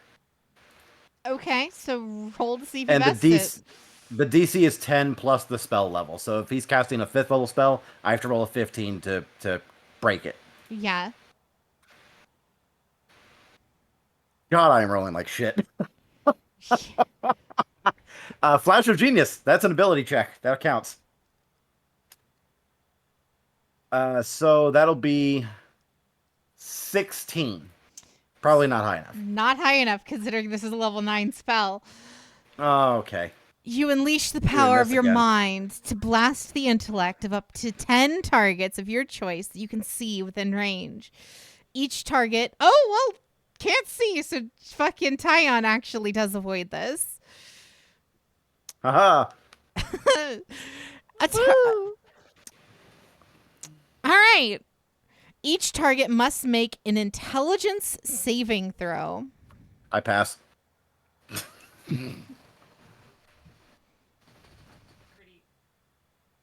Who's within 20 feet of me, 20 meters of me? You moved away from Eichmann, so I don't know. I'll take a 16. Unless you're close enough, then an 18. I have 1. 30. Well, I had 2. Jade, Mm-hmm. who's close enough to me? For you, how much did Wait, you what are move you away remaining with? once you turned invisible? I want to say like halfway between the two. So I would say you are kind of in the middle of nowhere, so you are too far from anyone. Okay. Yeah, we moved up 40 meters, and battle's been kind of moving around. Fair enough. And Well, not the again, Hofmile battle, but the Eichmann battle absolutely rocky has. terrain, lots of craters, so your line of sights are going to be kind of, kind of fuckoed. But all right. What did each of you guys roll? 30. Yeah, you passed. 2. Noah fails. Noah, would you roll? 2. Oh, okay, I'm not burning a flash of genius for that. I'm at 16. You fail. I don't think you're in range for me, Ashley, but I'm gonna check.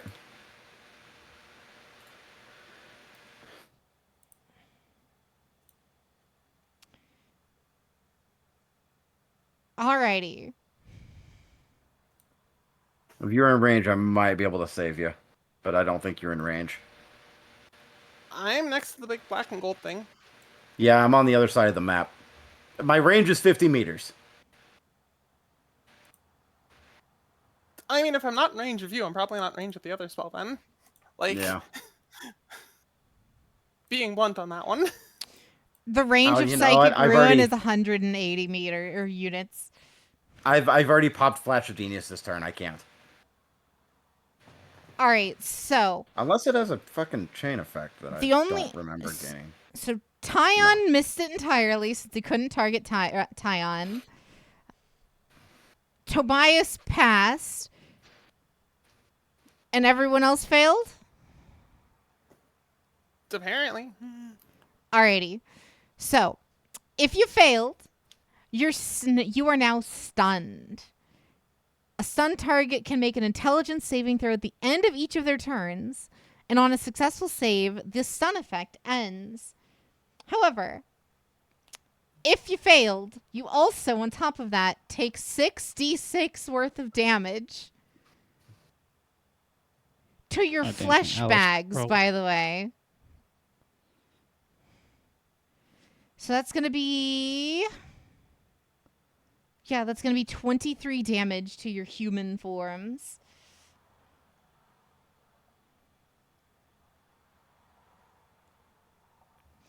And if you saved, you take half. I take nothing. What do you mean? My NTD, my NT drive, whatever the fuck it was. Yeah, my NTD system. In addition to giving me advantage, I also take no damage when I save. Fair enough. Alrighty, that's gonna end the Hush Miles turn. Tyon, you're up. That was the Hosh file that did that. Yeah. Oh, I didn't roll for Alice. Alice already broke it. Oh, yeah, or you No. mean... Yeah, the new attack. Alice does not have any of my feats, does he? No. Okay, so that's still a 26 for Alice. He saves. 26? He 25. saves, but he takes half damage. Yeah. Do you just have expertise? Actually, on intelligence hold the saving phone. throws? Quick thought. Alice is an AI. Can he even take psychic damage? This would be damage to the mobile suit in that case. Okay. How much was it? 66 half, 23? Okay. So what, 12? Yeah. I just wrote 12 like a dummy. There we go. Okay, I'm good.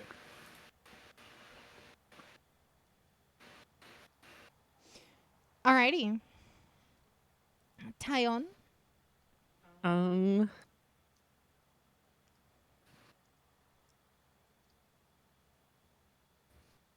I am gonna attack the unicorn. Okay. So you're gonna run back to go fight the unicorn again. Sure. Assuming you're going into melee range. Yes.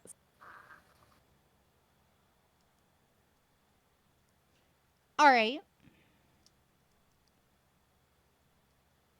I'm assuming a 13 doesn't hit. No. All right. Oof. Well.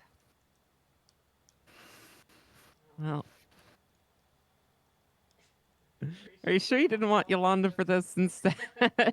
Well, I mean, I'm also rolling like shit, Ren. I feel ya. We're all rolling bad. Alrighty. I'm at least within a range of my allies, right? Some of them. Right? If you're I'm at the moving back unicorn. to get into melee with, what do you call it? You are now near Alice and Iris. All right.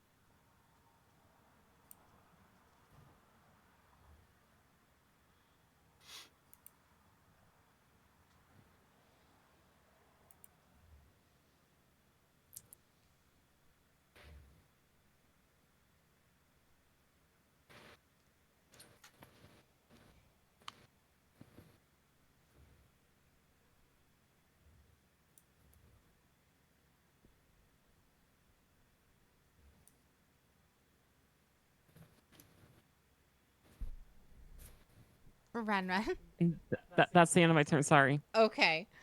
Iris, you're up. At this point, I will comms over radios. Guys, it does seem like there's something up with these. Kind of as we expected. I can't really identify it yet. But it seems like we might be fighting some sort of ghosts or illusions or something in there. Or they're doing something with time and reality and fate, which neither of those I'd really put past them. But something is up. Somebody more techie than me look into it. I Or it's just can something weird look. going on with these.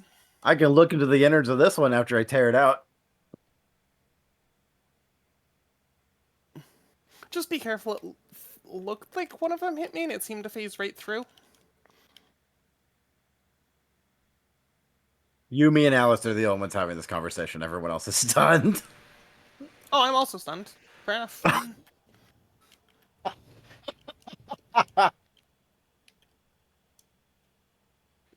Alrighty then. I mean, hand who's supposed to make the save and throw easier. But there it is, 3. That fails. I mean, I could add numbers to it, but if 16 didn't pass, I don't think a 10 does. I mean, Alrighty. you automatically get a +3 from me being in range of you. I mean, yeah, If that helps. Yeah, or 12 or 13.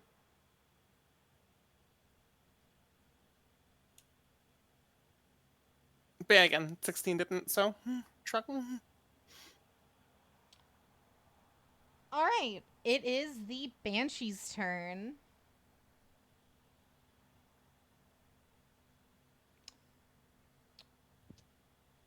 The Banshee is going to do. Let's see. The Banshee is going to look. Well, the Banshee has Iris in its grip still, notably.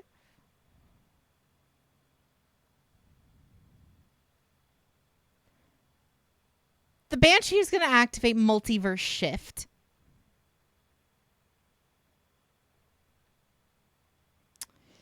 It's going to conjure a portal, linking an unoccupied space within range to a precise location on a different time or place.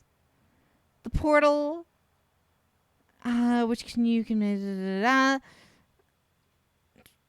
Yeah. Okay. Cool. Alrighty. It's gonna make a portal to be able to teleport.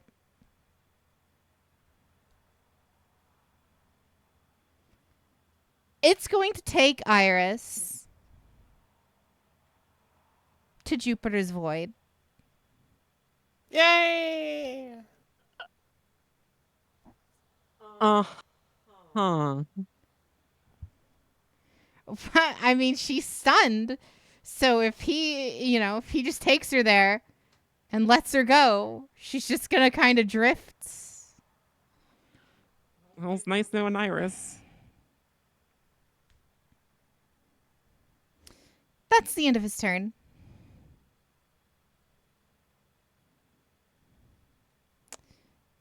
Next up, we're looking at Alice.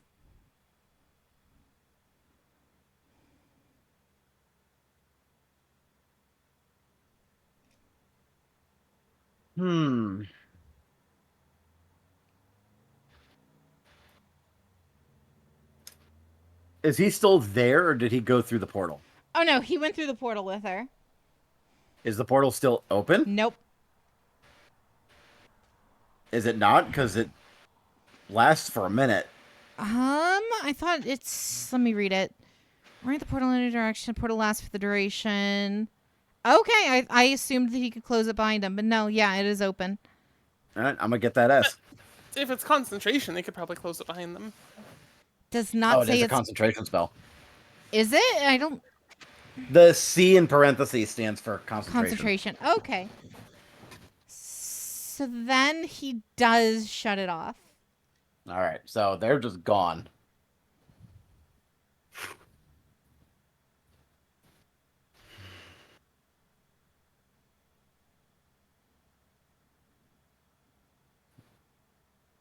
Well, shit. Mm-hmm. PPK.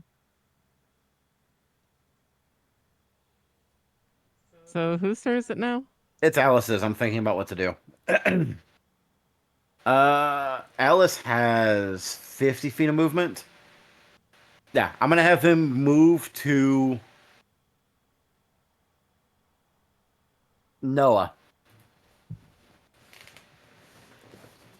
And I'm gonna use his action to pull Noah away from the Hoshmile. Okay.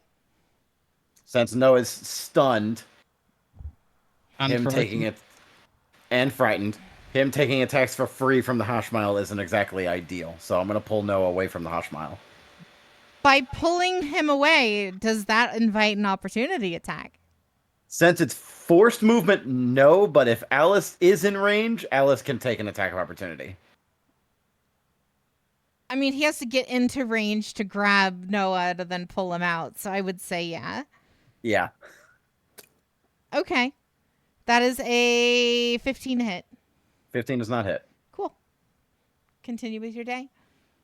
That's all I've got. Cool. Because the Gelgoog doesn't have all of the upgrades that the Dagdoll has, so I can't do my other goofy things. All right, Tobias, you're up. Time to do goofy things.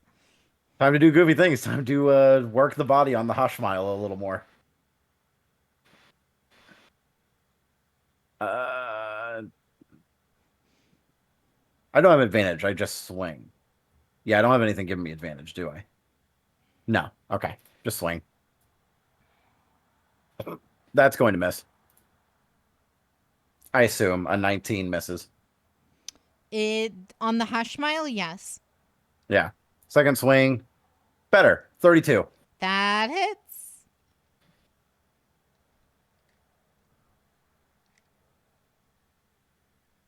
That is 45 points of electric damage. On the chest piece? On the chest piece. All right. I'm going to yell clear when I do it, too. You take a whole ass just whack at that. And notably, one of the kind of jagged plates covering that chest piece kind of fly off from the impact. You can see a green power source inside, but without looking closer, you can't quite ascertain what it is.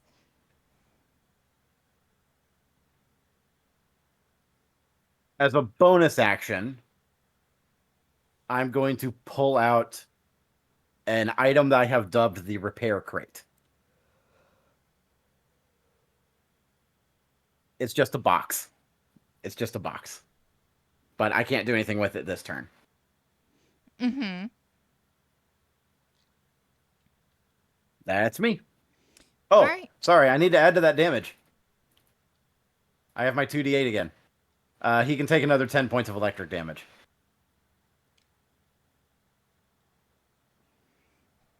Cool. All right.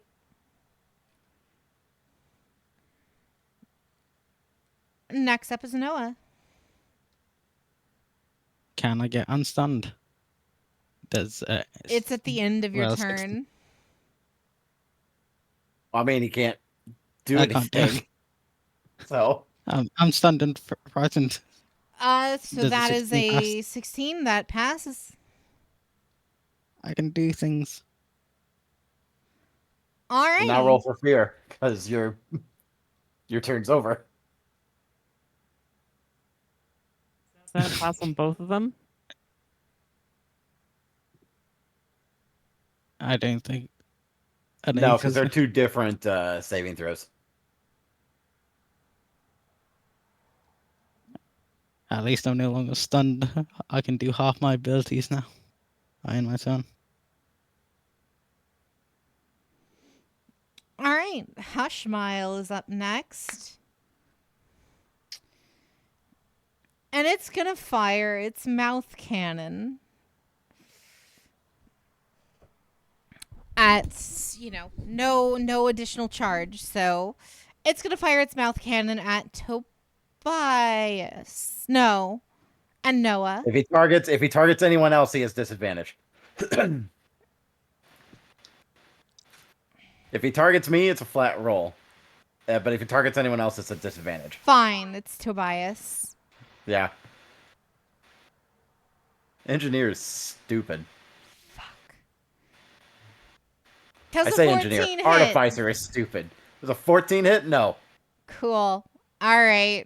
Radical.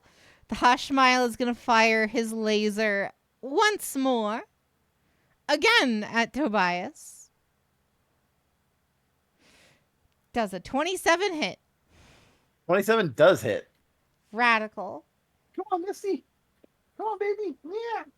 Oh, you were so shaky today because it was storming all day. Yes, it was. Yes, it was.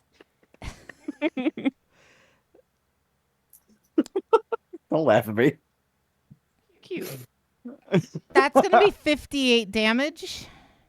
Uh-huh. What type of damage? This would be energy damage specifically. Ooh, I'm resistant to energy damage from ranged attacks specifically. One of my upgrades was an eye field. How much did you say? 58? 58. 58 halved to 29. And take that off my temporary AP. So 13 points of damage.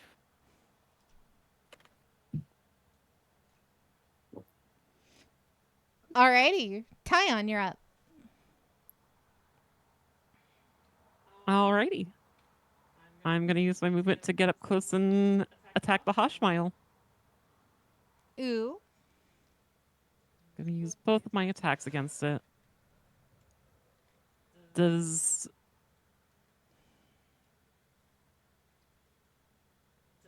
either does a 17 hit? 17 does not hit. How about a 21? 21 does not hit.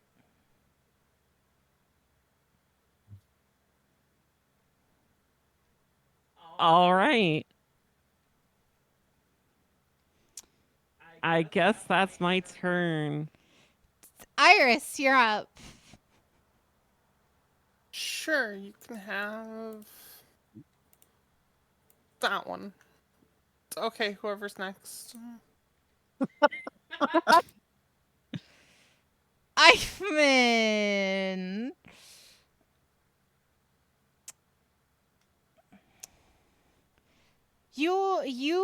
Eichmann and Iris are floating out by the Jupiter's void.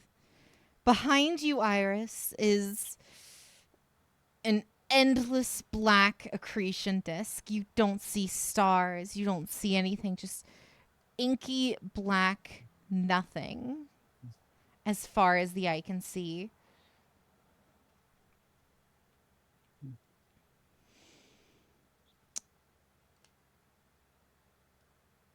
It appears as though it's getting closer. Only way you're able to tell is because everything on the other end is getting farther away. That's really unfortunate. Eichmann seems to be pushing you through the Jupiter's void.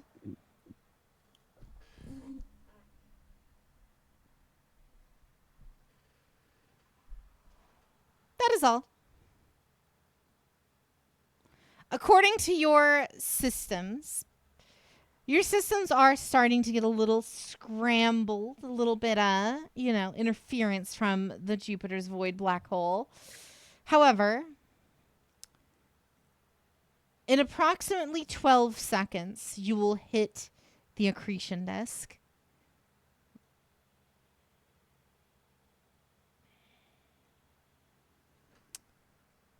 Alice, you're up. Alice is going to move. He's going to move to Tobias. And he's going to take the crate that Tobias has prepped. Okay. Who is not doing well, like armor points wise? Me. That's all I need to hear. He's going to move back to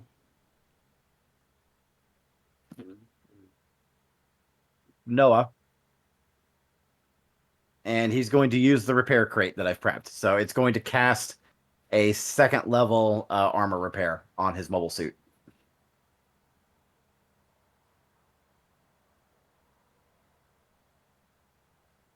Which is just 3d8 plus 5 healing.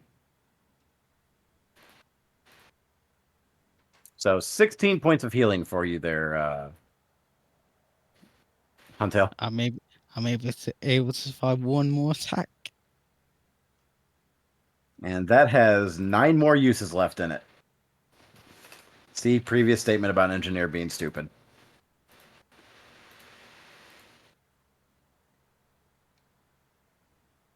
That's all Alice has.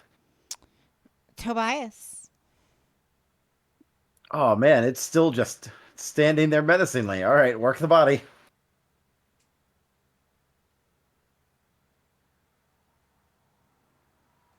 You know what?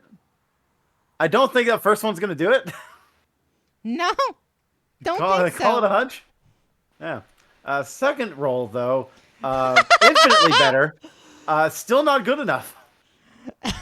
Rolls a 1, rolls a 2. I can't wait till you Yep. roll that 3 next time. I can't wait to roll another nat 20 on something. Bonus action, pop defensive field again. Keep that gravy train rolling. Noah, you're up.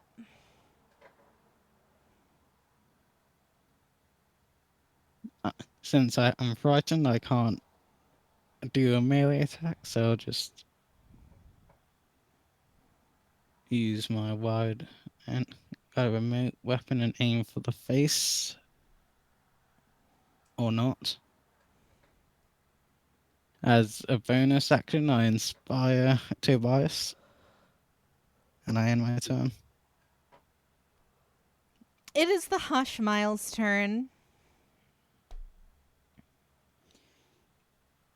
The Hush Miles' back blades are going to open up, almost akin to like flower petals opening, emitting a green mist surrounding the immediate battlefield. Notably, when it comes into contact with you, Tobias, your systems seem to malfunction, so to speak, as does any other mobile suit it comes into contact with in the area.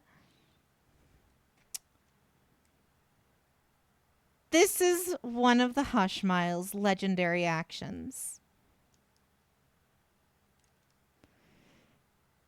New type nullification fields.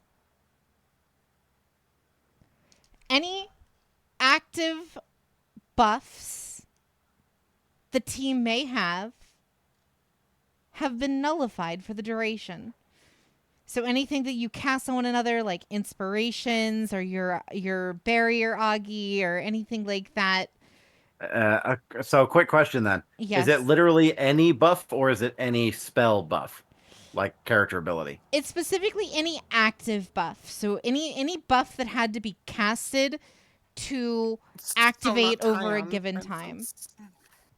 Okay, so that's my defensive. Well, my defensive field isn't a buff. It just gives me temporary AP.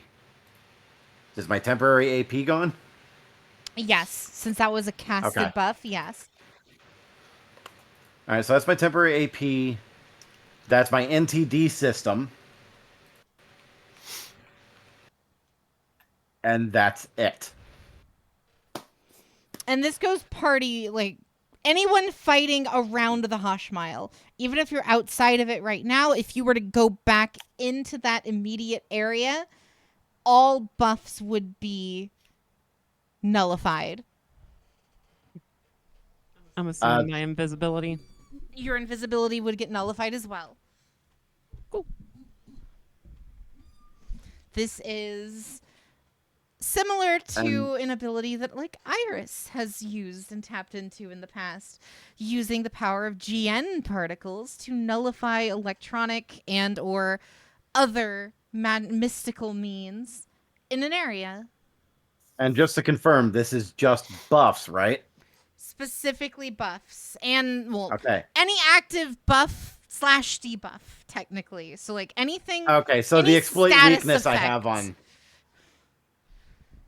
on the exploit weakness that I have dealt on Hoshmile. Yes, that would nullify it as well. Damn it. That was responsible for so much of my damage. Ignoring his resistance was really easy. You didn't think Pearl would have an answer to that? I mean, Pearl didn't know about it. It didn't fucking exist until the end of last session. You don't think Pearl was expecting you all to have abilities to weaken her champions? No, we just assumed she would cheat. Big difference. These bosses I specifically designed in a way to where I didn't really fuck with status effects very much. I didn't fuck with causing afflictions or anything on many of the other bosses or enemies you've encountered.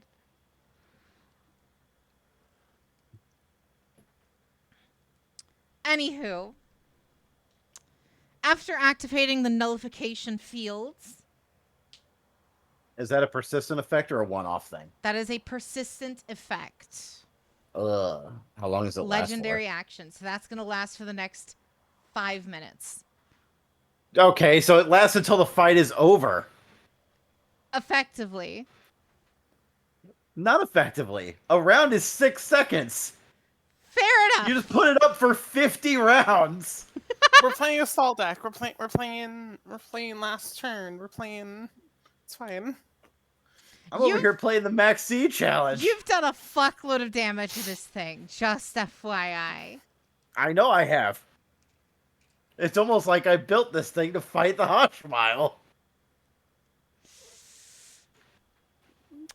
Because I challenged the duel. I'm like, okay, what's the worst thing we've encountered so far? The Hoshmile. I'll build for that. As its bonus action to end its turn, it's going to begin charging. Tyon, you're up.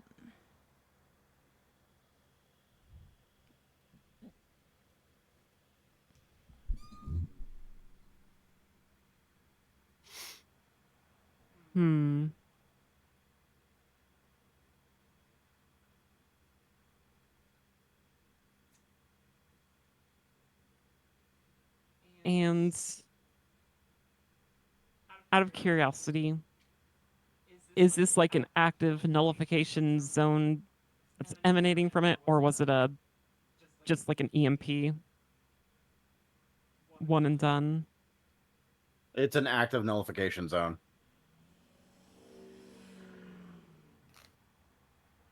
At least from the understanding that I was just given. Jade, can you confirm? For which skill? Is this what the Hoshmile just used? Is it active? Is its nullification active? Yes. So this is think of it as like a chaff field, right? That like fucks with your stuff for the foreseeable fight. That's all I needed to know. I'm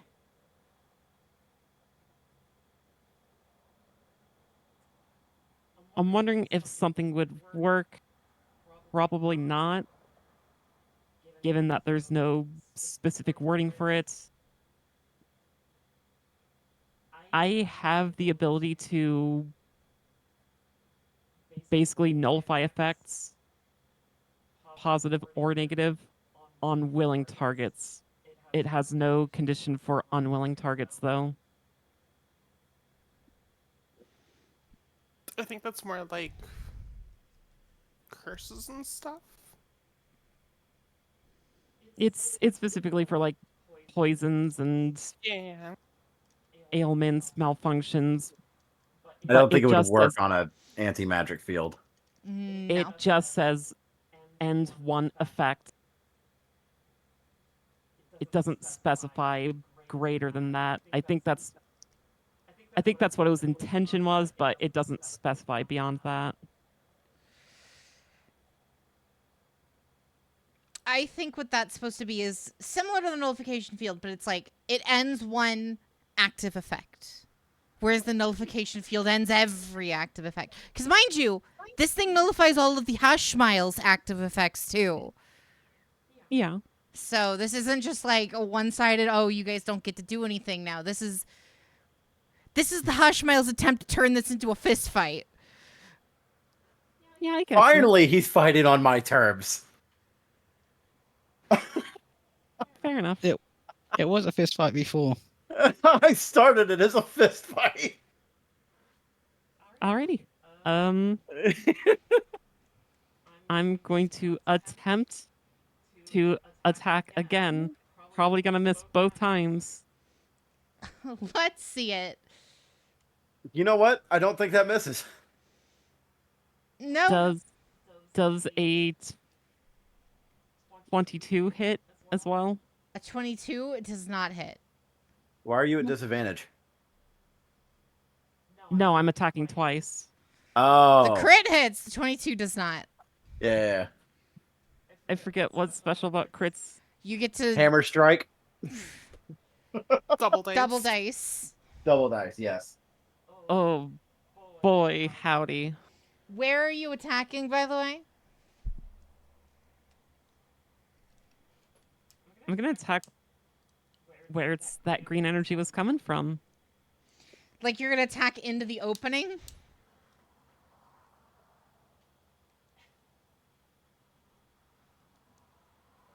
And I opened it. It looks like a weak spot. Yes. All right. I don't care if this is gonna cause some sort of gene nuclear explosion. I'm gonna use. I don't have confidence in the clap that Jade just gave. I'm gonna use a 4th level hammer strike. And so that's double dice or just double damage from Double what I roll? dice. Double dice for both your standard attack and the hammer strike. All right, so that's gonna be a. Because critting as a paladin is stupid. Mm-hmm. Oh, I remember the Lorelei days.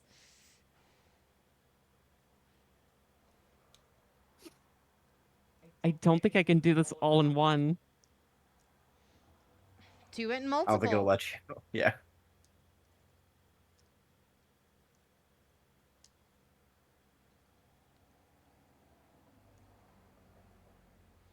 Or just like put in all of your regular ones and then just hit the roll button twice. All right. 2 of those get to be re-rolled.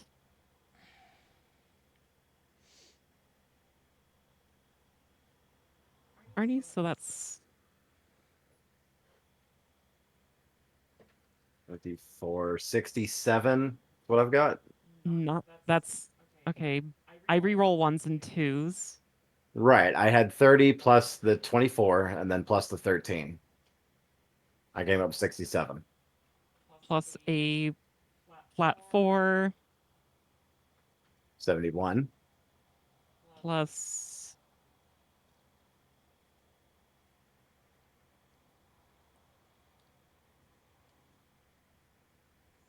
$66. Yes. 68. Hi, hi, hi.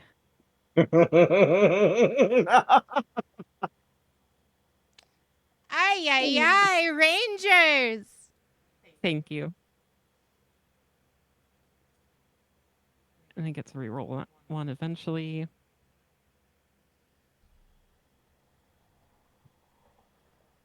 Six. 110, 136 points of damage is what I have so far.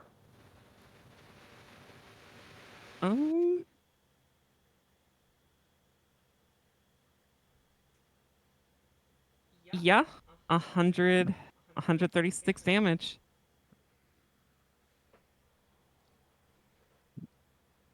Is that the highest single damage roll to date? It's between that or the one attack Mio did like 3 sessions ago. That one crit with the sniper shot, everything. Oh, yeah. So how much total damage is that? 136 damage total. Right in the fucking... Right in the chest cavity. Right into the matrix of leadership. Thank you. Thank you. She's learning, chat. She's learning. I got that joke.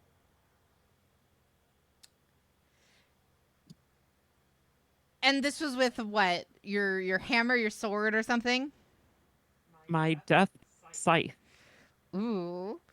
You swing your death scythe, making sure the tip impales the open green part of the Hushmile's chest piece, cleaving through it like butter and shattering the conal structure on the front. The Hushmile falls back, notably almost with jittery movements in the limbs, almost as if it's malfunctioning. The green aura in its chest now fully revealed as the GN particles that were housing in that conal structure dissipate. You all are shocked. Well, not shocked, but you all see a man half fused to the metal of the mobile suit. Only his upper torso,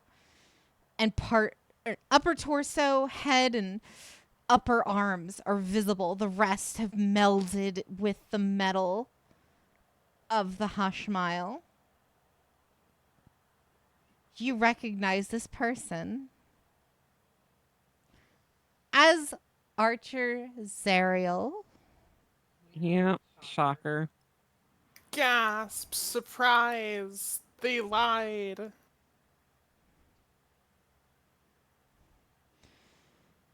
Notably, Archer's face is devoid of humanity. His eyes glazed over.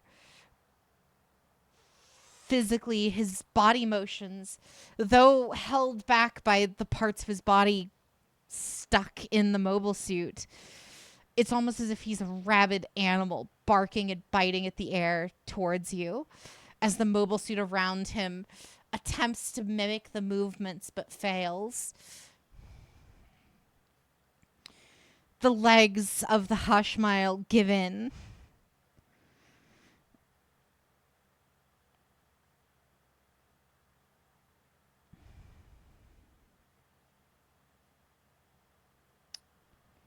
That concludes combat. We'll get to Iris. I mean, I think Iris is next anyway. I mean, we'll get to Iris after this roleplay segment. Okay.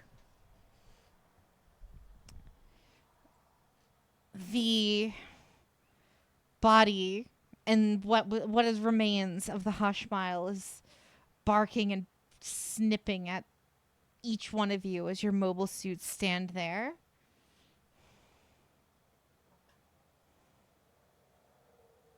I'd like to rip its head off.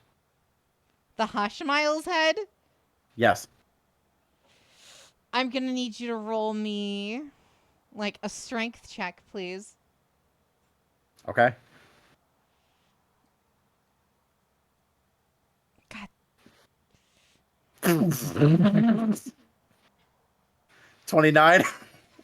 You take your big meaty claws, grabbing the Hushmile by the head and using your other arm as leverage to hold the rest of the body down as you tear the head of the Gundam Hushmile clean off of its hinges and hold it within your hand. This is for K111 when he gets back. I know how badly he wanted this. K111 when he gets back? I mean, he's died how many times? Notably, when you did that, Archer screams in pain, almost as if seizing as you did it. Now with the head removed, he continues screaming. At least he isn't dead. Did we not want him dead? Like, for a year?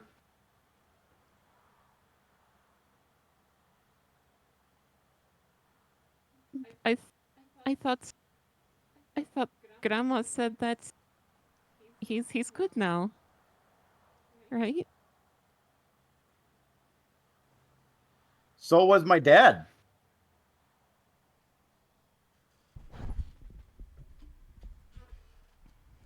And he just took Iris off to who knows the fuck where.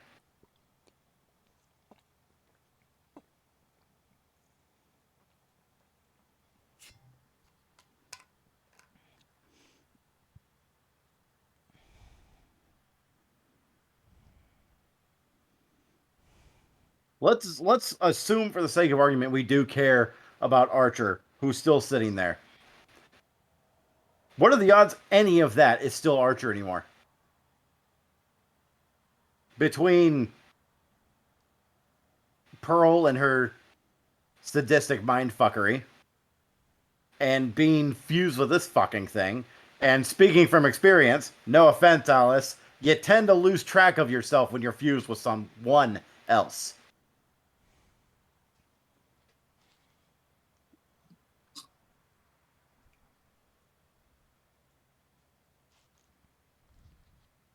Much less someone else who is of a much stronger personality than yourself.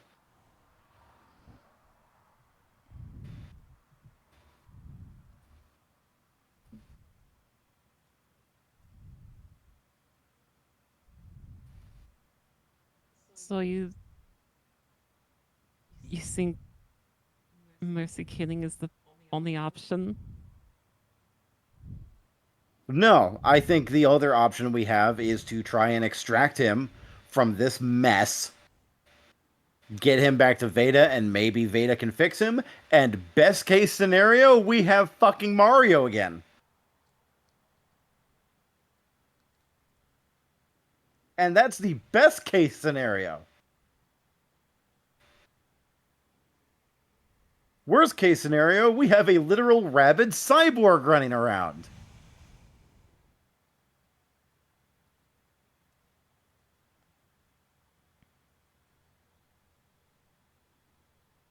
Does he need his legs though?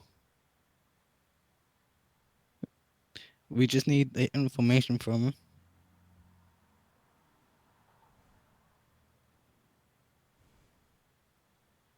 What are you talking about? Like, he surely has some useful information.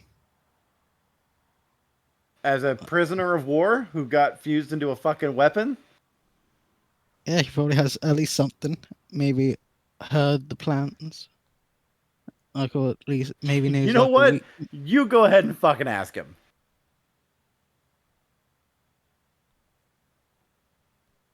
Is he still screaming? He's still screaming, flailing in every which way he physically can.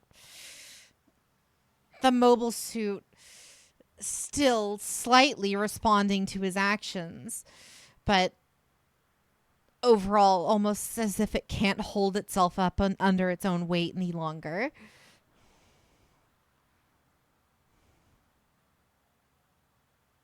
Make a decision. Any of you.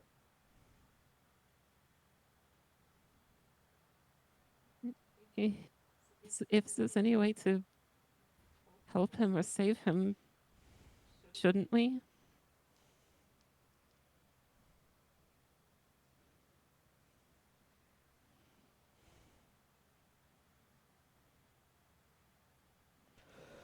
Would I be able to do like a persuasion or an intimidation check to make him shut up?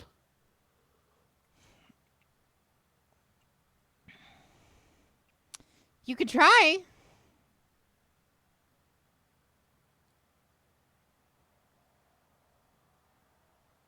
So it'll be, which one would it be?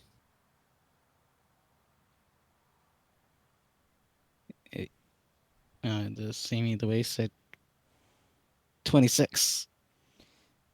It doesn't affect him. Yeah, he's a lost cause.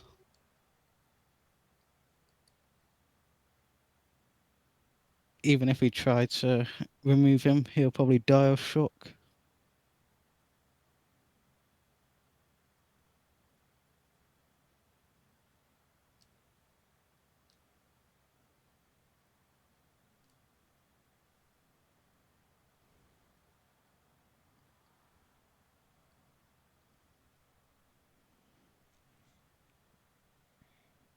Notably, in his ravings, your mobile suit's translation algorithm is able to pick up some words in his garbled mess.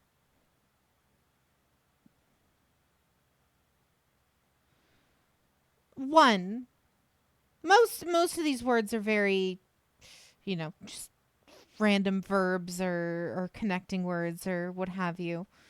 The only one that does stand out is Yolanda.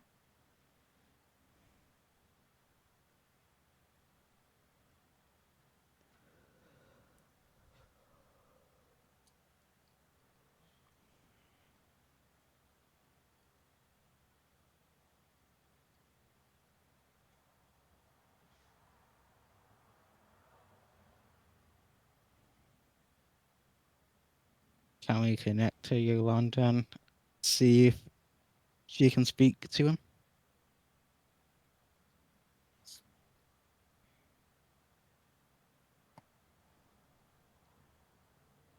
Do whatever you're going to do.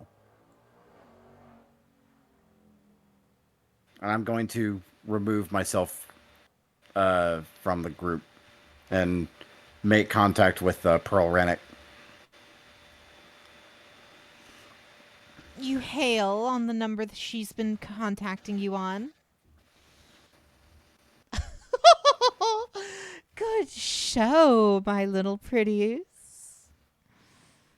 Well then, however, did you like that? I think we're not done. I think someone left the battlefield and they need to get their ass back here so we can finish. Oh, as poignant as ever. And I thought, thinking that you thought you won. Alas, You still have a unit in play. The fact that they ran like a bitch doesn't mean anything. alas, I fear that my banshee is.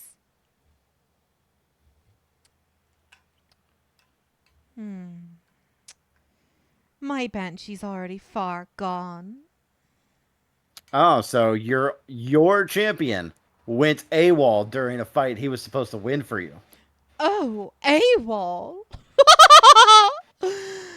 Oh, no, no, no, no, no. You mistook me. He was acting according to plan.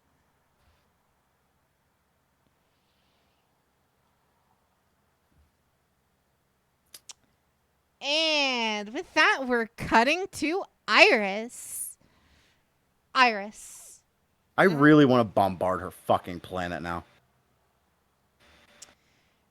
You inch closer and closer to the accretion disk as the banshee pushes you further and further in.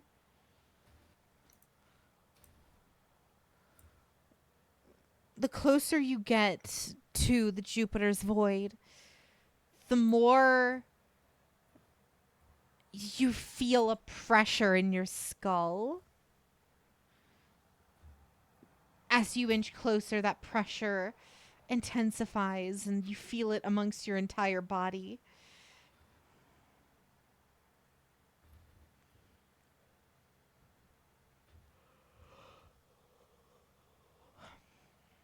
Okay. On the outside of your mobile suit,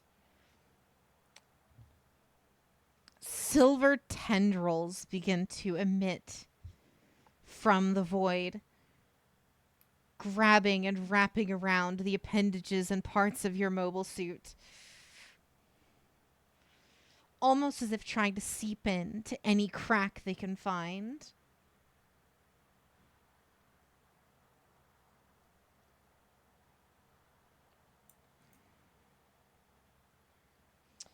Is there anything you would like to try to do here? I mean, do I have control of anything at the minute? You, given the fact that the Hushmile has been defeated, your stun has been revoked. All right. Well, desperate times and all that. If we're this close to doom, I will reach into the bag of tricks. Ooh. I've done it before. They've done it today. Let's just roll for a time stop, shall we? All right, go ahead. Do you want any check for that, or you just want the dice? Because I know it's been... Roll me a drive check to see if you can accomplish it. 9. Not enough to get a full time stop. If anything, you've slowed time slightly. You know what? Slightly is enough for me. Flipping buttons. I know before this thing transformed, it had a jet mode. Does it still have its jet mode? I go looking for that. Your mobile suit's jet mode? Well, it originally was designed as like a jetpack or a jet mode addition for another mobile suit, and then it got its big badass upgrade. Yeah. So yeah, So does it still have? Yeah. it does still indeed have that attribute.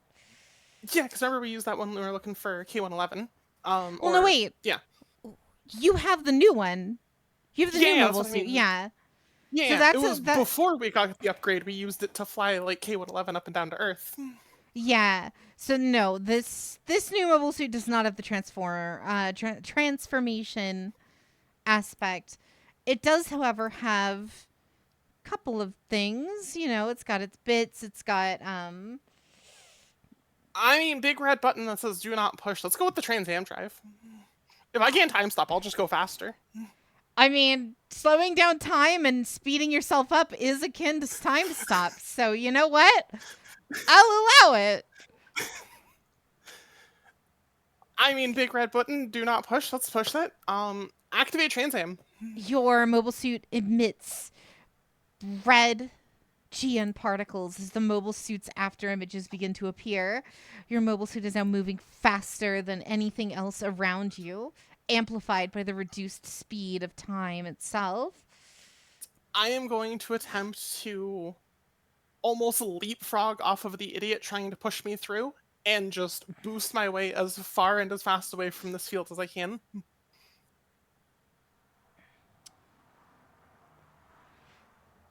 So you break free from the grip of the Banshee. However, you get that similar feeling you did when you were first grabbed. As you rip yourself free, the Banshee moves in tandem with you, almost as if unhampered by the time stop and the speed of your Trans Am. I know one thing that breaks the hell out of grabs. Telekinetic shove. Get the hell off me. Oh, no, DC 17 saving throw. he's not grabbing you anymore. Yeah. You were able to break free from the grab. But it's almost as if, like, you know, it's this typical, like, Flash thing where, like, Flash is running around, the villain fucking is able to move to... That kind of thing. Yeah, okay. You're moving so fast thinking that, oh, everything else is going to be stopped. And then it turns around and starts moving at your exact same speed. Because for those of you who don't know, the gimmick of the Gundam Unicorn is this motherfucker warps reality. Hey! That's what it was. Okay. Look who's here. I mean, are we at least, like, if it's coming with me, are we both further away from the field at least? You both have gotten further away, yes. Alright, there's one way this thing ends. Let's do this swordsman style. If he's just gonna come with me, I'm in Trans Am. I don't know how long I got this. I'm just going giant beam katana of death comes back out. Alright. I got my ship slashing sword. I'm putting it through this unicorn. I'm gonna need a drive check out of you. Absolutely. 15. As you turn around to face your fate, you can almost feel a different energy well up from within. But before that manifests, you notice something odd with your mobile suit. Around the arms, you see the metallic, like, tendrils that were emitting from the black hole caught a ride and are shifting and moving throughout the arms and extremities of your mobile suit, almost as if searching for something, crawling around throughout it. All of them slowly but surely coalescing around your left shoulder and the large shields embedded there. After but a moment, they settle, and a notification pops on your HUD. Quanta Systems online. Does user accept? Yes.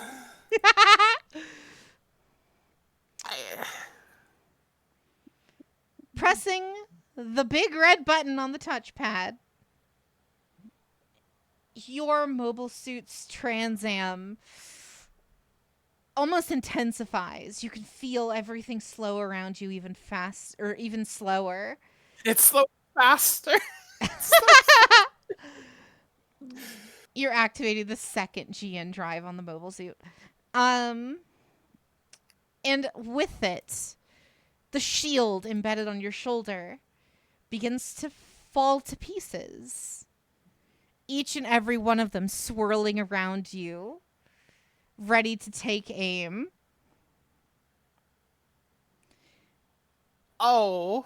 You have full access to Quanta Bits. Okay. The Quanta Bit system allows you to reconfigure them into 3 potential modes. Shield mode, allowing you to generate a force field around your mobile suit.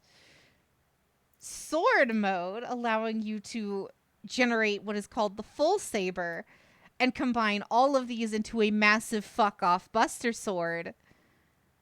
And separate mode, which allows you to use them as individual, blasters, cannons, Yeah, I think little they've been annoying defaulted to the stingers. blade barriers for a minute. Okay. I'll take that upgrade, absolutely.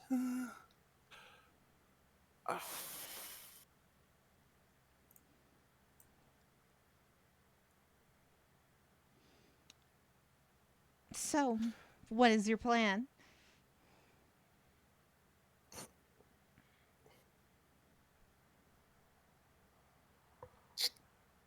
It can only warp reality so much. Or it would have just already won. So if I can make the fact that it's dead a real enough reality, I don't think it can stop that. Which sounds like a really stupid plan, which is like the entire point of this campaign, so I think that's the plan.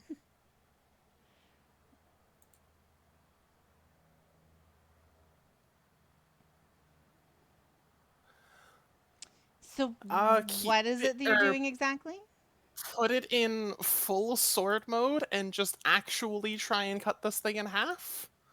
Alrighty, full saber mode activated.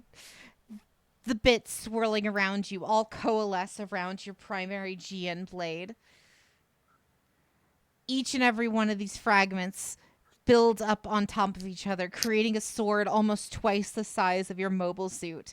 And when fully activated, emitting an energy blade around it, amplifying its size further.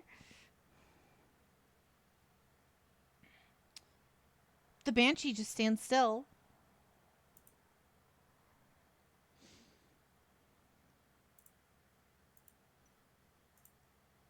Yeah, we're going full Excalibur on this thing. I attempt to simply cleave it in twain with gigantic super buster sword. Alrighty, activating your fucking noble phantasm. Let's go. Yes, please. With one fell swoop, the blade cleaves the Banshee in two. The panels around the mobile suit collapse in on themselves, reverting itself back to its base form. A notification plays. Eichmann appears on screen. On the bottom half of the screen, you can see the open space and see how half of his body has been cleaved off and burned away by this mobile suit's blade. He looks at you almost with a smile before his physical form shifts and changes into a completely different person. No longer Eichmann Egne. A familiar face.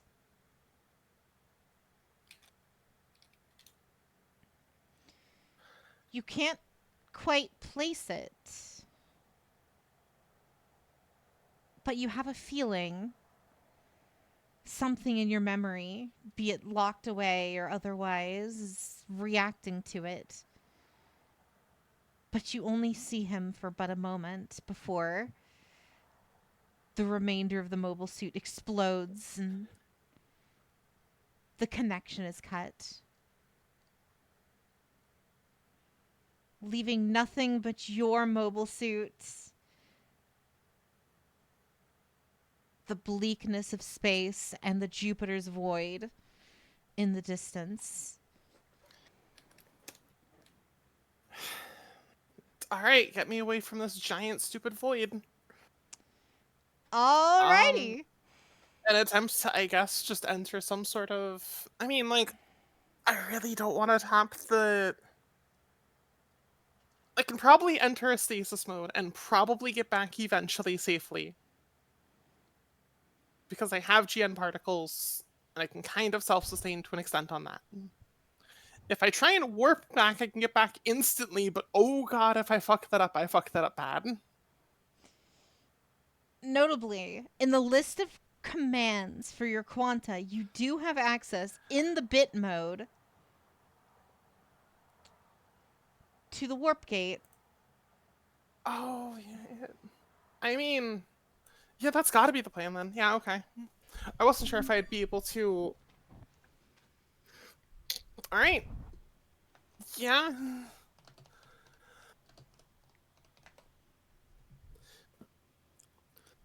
Tap into the quanta warp gate then. Roll me a drive check, please.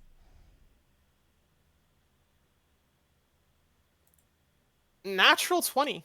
I think it works.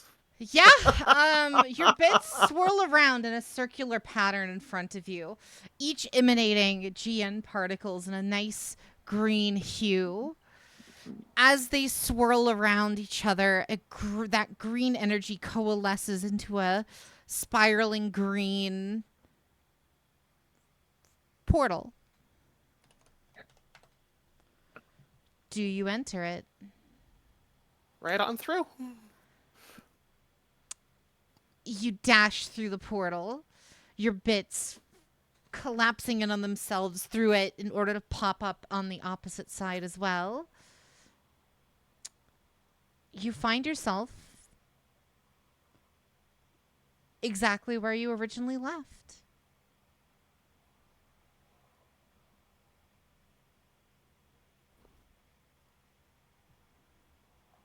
Keep the sword at the ready just in case, since I don't know what happened while I was gone. When you return, you see violence. Oh, I probably brought some sort of just signifier that that thing is dead. Just for the party at the very least. Definitely didn't grab the body, but probably grabbed, like, again, the head, because Tobias seemed like that. Oh, that thing like got atomized by your... Oh my god, okay, yeah, then that's fine. Like, I knew the thing generally sees 6, that's fine then. Yeah, alright, back through.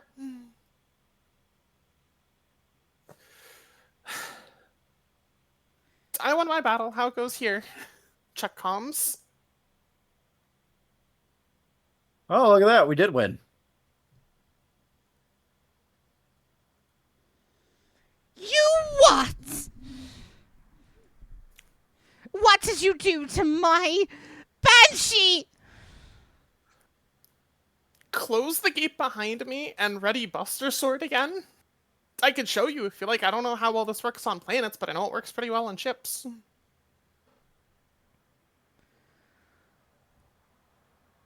She killed the Banshee. Warworld's going to approach. Approaching Venus. Yup.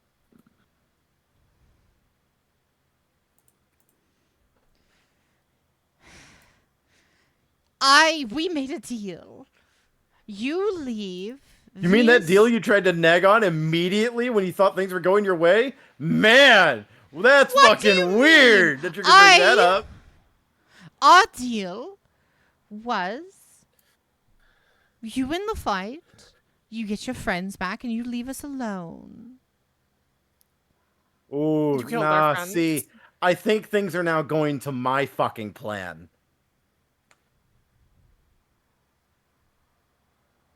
You will evacuate the planet, and that is not a request.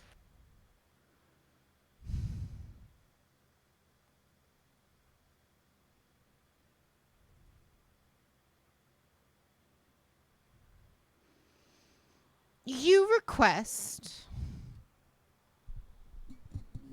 that I leave my home planet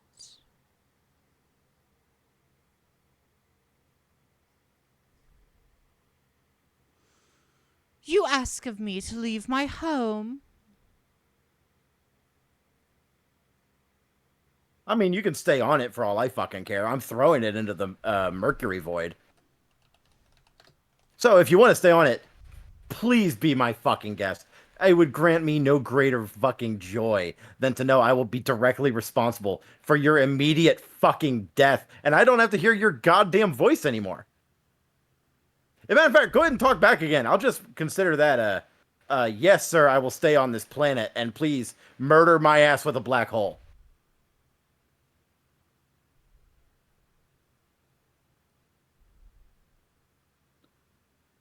You will evacuate your planet. I will allow you to keep what remains of your military fleet. But civilians, all personnel, must be evacuated from the planet so that we can save the rest of the fucking system. And then we can go back to beating your fucking ass for the foreseeable future.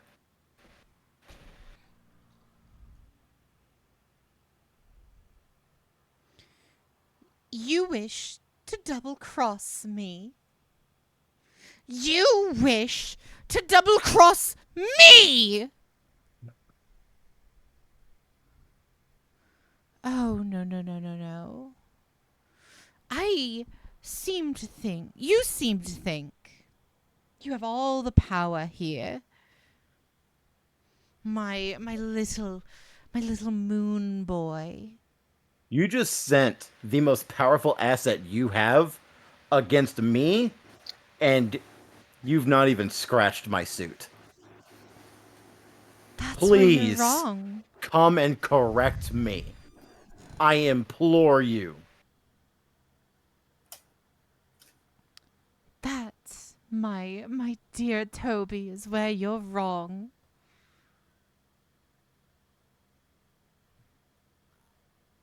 This was not my strongest. Then you fucked up. Why would I waste them when I was intending to lose? You want your friends back? Sure, take them. I've already given you your friends back, actually. Take him. He's of no use to us. I believe you've actually broken the terms of our deal already. If I recall correctly. Oh, but you mean to double cross me? I have already given you, You have 1 hour to Ariel comply. on a silver platter. I do not see why or where I need to continue. You have 1 hour to comply with our demands.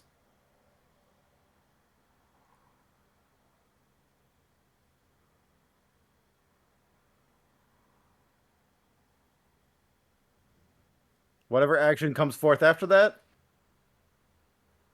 that's what happens.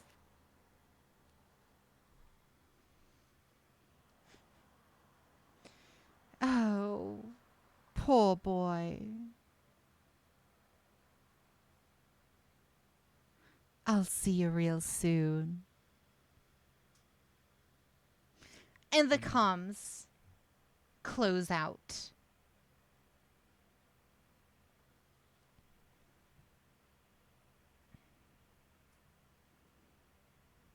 I'm gonna move the world into firing range of Venus.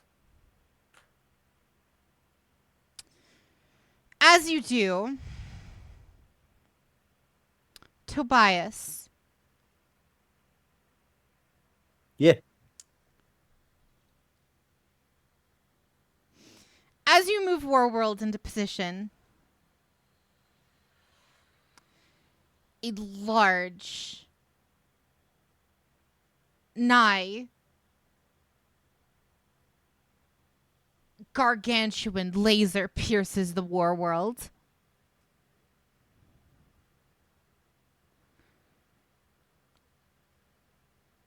Emanating seemingly from the sun, cleaving a hole straight through the upper crust on the northern hemisphere of the planet. So am I dead? No, I feel like that's a valid question. You just attacked me. your planet has a giant gaping hole in it, but it didn't pierce your center.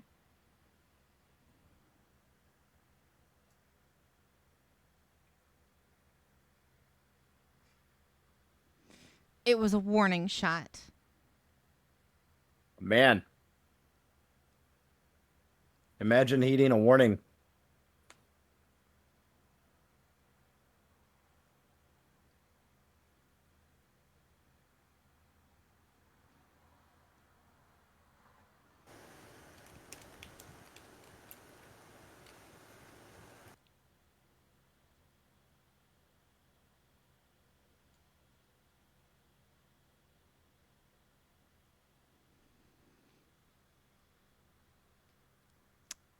I don't move it back and I don't change course. It's just not opening fire. I gave them a time frame. And they showed you what could happen if you don't listen to Pearl. Oh boy. Man. If only I had a fuck left to give. I'd like to set up a gate between behind the war world and the other side of the war world. Like a warp gate? That's funny. Yeah, I would like one side of the gate behind the war world and the other side of the gate in front of the war world. Not to transport the war world, but in case it gets shot again, the laser goes right through and blows up the planet. All right. So I don't know how practical that is or how feasible that is. you're using it as a shield to block any incoming laser beams going towards the war world from the direction of where the first blast came from, yes? Yeah. Now, notably, I don't think it's big enough. You can create a warp gate approximately the size of a large mobile suit. This is a moon. So you can do that. Okay, new plan. New plan. Good point. Good point. Good point. New plan. I'd like to set up a warp gate in front of me and a warp gate right above ground level of the planet.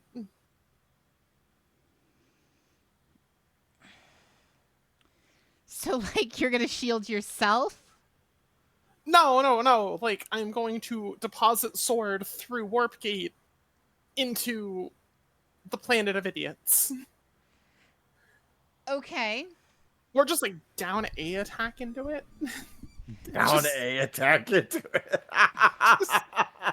No, I mean... So you're just going to, like, link down A, like, attack the, I mean, if we know vaguely, because, like, we've been having conversations and interactions with them, like, surely we know vaguely where their base of operations is, right? Veda has Even if been it's not able to perfect. ascertain. Veda's been able to ascertain a approximate coordinate of where the communication is coming from, yes. I mean, they had hostages. They got rid of the hostages that were stopping us from attacking them. We still need the physical planet intact, I guess, but... I mean, there is still a possibility Mio's on the planet. And we should at someone least was wait. in the cockpit that I exploded. Oh. Don't know who, but someone was in that cockpit. Oh, was it not my dad? Nah, it wasn't your dad. Oh, okay. There's some degree of comfort in that. What they look like, I guess, for posterity on that one.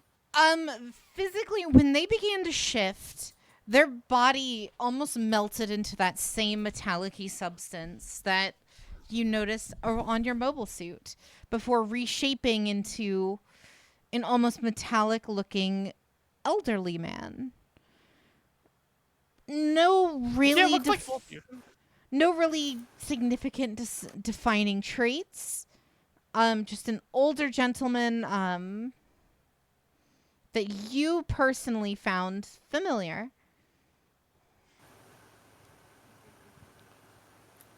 Yeah, it just looked like some old dude that seemed vaguely familiar.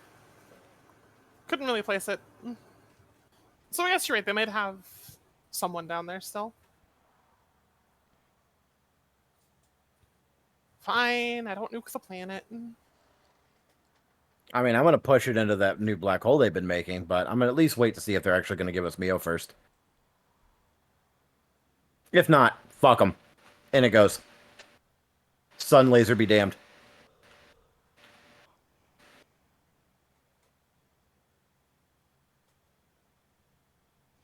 So this is like a little standoff. What are you planning on doing?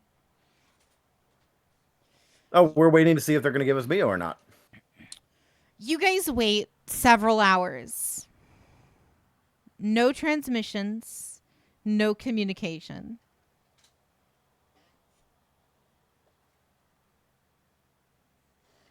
Kill them all?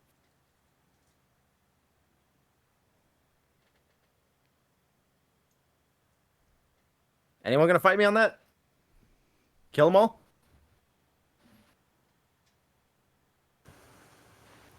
Nope. At your discretion. All right. War World's moving in. So you're just going to crash the war world into Venus. I am actively going to use the world. This was the plan the whole time. I'm actively going to use the war world to push Venus into the Mercury black hole that we may or may not have created. It's not how planets work. The mass of Venus is like 10 times your mass.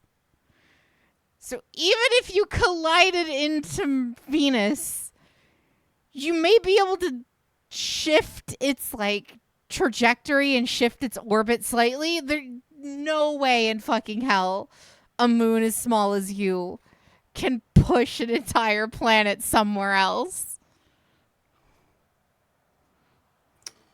Jade's right on that. I mean, we don't have anything else that can do the job. I'm just using the tools that we have. At most, what you'd be able to do is use the war world to just slam it into the fucking like coordinates that Aveda's given you and kill everyone on that hemisphere.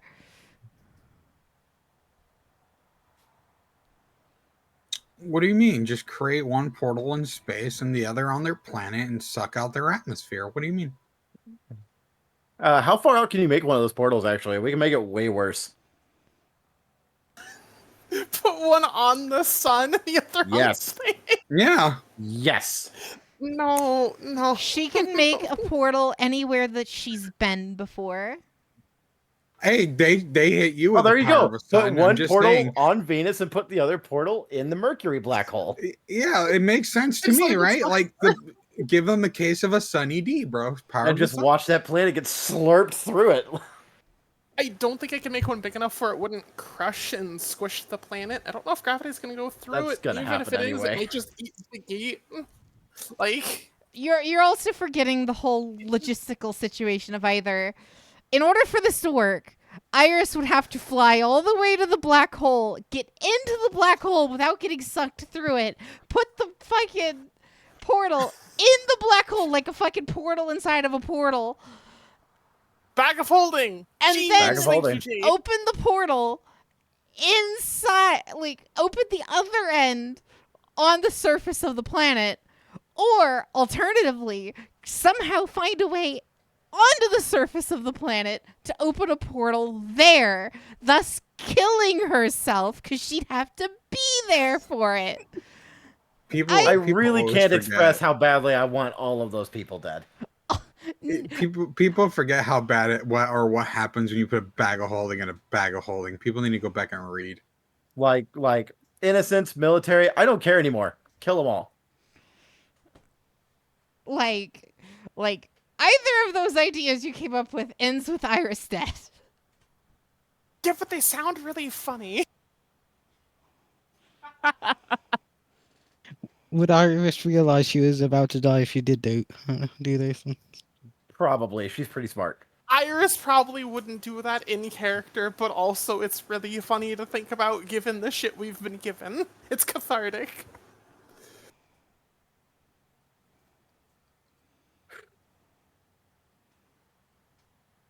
So again, just sucking at their atmosphere, is that an option?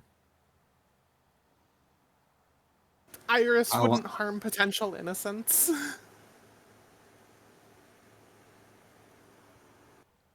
But Tobias Could at least would. show you're capable of. Oh, I have officially stopped giving a fuck.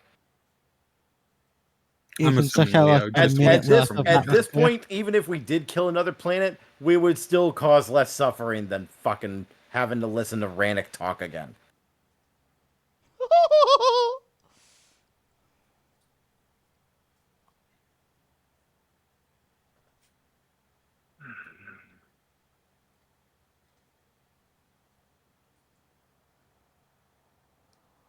They have a laser cannon that can damage planets. Why didn't they use that earlier, like on Earth?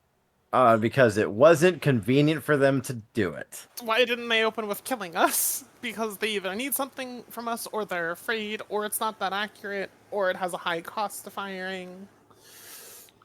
We should go and steal that, and we'll use that to plug the hole. It came from the sun. It could warp The to the shot other side came- of the sun to see if there's anything behind the sun shooting through it, unless they have made something just on the sun. The shot Yeah, came from that- the direction of the sun, but that doesn't tell us a whole lot because we're still a good distance from the sun. But Nothing can live on the sun. Well, right, that's... So it either Yeah. shot through the sun, because the sun is mostly just gas and liquid, or it was just a tiny little thing that looks like a little speck of dust near the sun. The sun's so dense it warps its own waves. Like the gravity's so dense it literally bends light. I don't know if you could shoot through it. I will literally sacrifice my own planet if it means I can just shoot Pearl Ranic in the face. Fair. That's where I'm at this point. Just be aware, if the planet goes down, you go down with it. I really cannot describe how badly I want to shoot Pearl Ranic in the face. I want to give her the Soletta treatment. I really cannot. Stress hard enough how much this person needs to die. Usually when dictators go crazy, people overthrow them. But apparently this lady's perfectly fine. Odd. Because if I was a soldier, knowing that a giant planet was going to crash into me, if their demands weren't followed, I would probably follow their demands. Oh, did Alice ever get a follow-up on what her position is? On what? I did have him ready to hijack her signal. Yeah. Oh no, Alice totally found the exact location of it. I've just been waiting for you guys to ask. Uh-huh. In typical And? Alice fashion. Oh, you want to know where the location is? I want to know exactly where I can drop a 500 kilogram Firebird. Or whatever the fuck that drop is from Helldivers.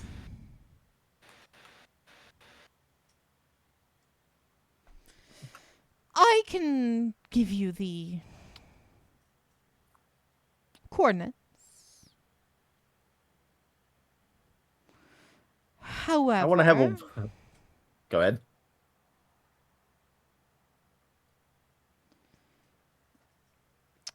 I can give you the coordinates. However, there is something I need from her.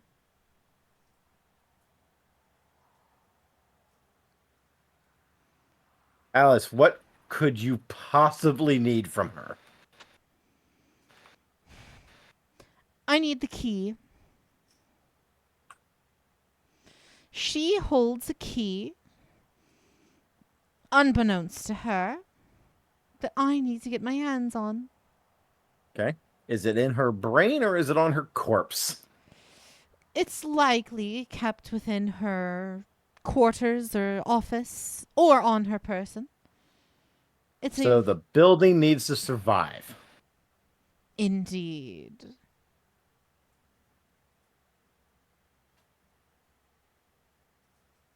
It sounds like we need to send a mobile suit down to the planet and start carving up a few things. Where is it? The coordinates are uploading to your PDAs now. Send the Dom Trooper. Oh yeah, Leo's finally woken up from his slumber. I apologize, my alarm didn't go off. You're fine. Like, I assumed that was as much, so I was just chalking up. Oh yeah, Leo was just real tired, so he just passed out and no one was able to wake him up. Definitely got drunk. So pissed he got drunk. You missed out on it, dude. I literally boxed the hash mile. God damn. I called it. So what you're saying is I called it. I'm saying I called it since you weren't there to call it. They sent Unicorn and Hoshmile, and they filled it with the corpses of our friends, even though we told them not to. The and corpses they said of our friends. Yeah. Yeah. Can By the Leo way- go to the planet?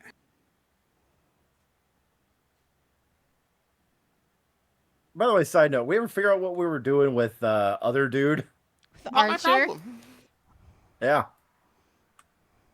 Archer? Yeah. Is he dead? He was in the hash mile.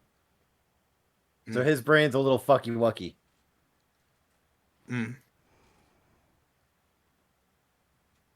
I see. Long story short, I have the coordinates. I've supplied them all to you. We go Yeah, where down is it? there and you get what you want, I get what I want. Pearl gets 45 ACP. Everyone walks away happy.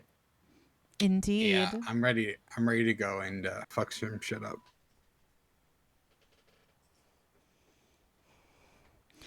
Alrighty.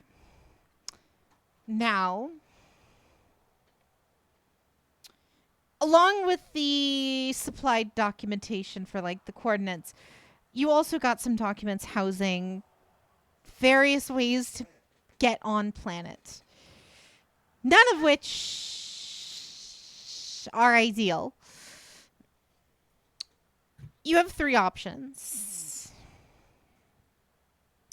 Option A is to use any of your hookups, any of the people you've helped over this time to assist with potentially creating a diversion. Be that, anyone that you think is capable of it. You guys could always go ask the SLF or anything like that. And we just flood their servers and comms with whatever is left over of Mario's cursed AI. Option 2 is to use the power Mario of your World. 3 AI in order to overload their systems and find a way in. That was a plan at one point. And We can't just turn their shit to Super Mario World. Damn. And option C is to war world impact the opposite side of the planet, diverting resources to that side and then infiltrating in the chaos. According to Veda, if you were to impact war world in the opposite side of the planet, not enough to completely destroy Io, just get it embedded into the crust of the planet. it would cause a shockwave that would reverberate across the entire planet's surface. However, said shockwave would be slower. It would take up to 12 hours for if you landed the planet or landed the moon on landed Io on the exact opposite part of the map for the coordinates that you have. The shockwave from that impact would have to travel the entire globe to get to you, at which point it would not only be at its weakest, it would be the longest it would have to take, meaning you have about a 12-hour window from impact time in the chaos to infiltrate.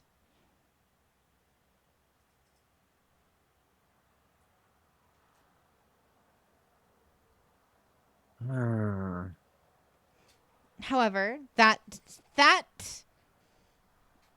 route does leave some threads hanging. It also sacrifices a lot for a single target.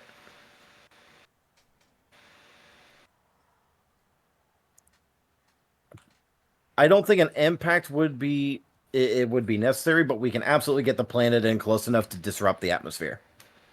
That should be more than enough.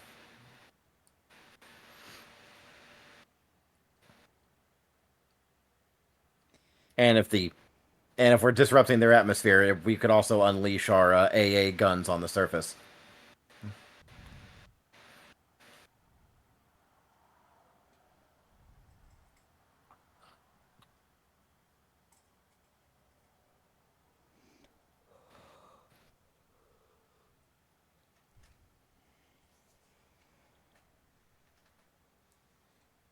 A bigger concern I have is that if we put the War World in play, how many hits can it take from that fucking solar platform? What if you position it behind Venus so that way it can't hit you without hitting itself? I was considering that, but there is a possibility that the coordinates we're looking for are going to be right under it if we do that. The coordinates that you guys need to get to are currently on the side of the planet closest to the sun. Okay, that works then.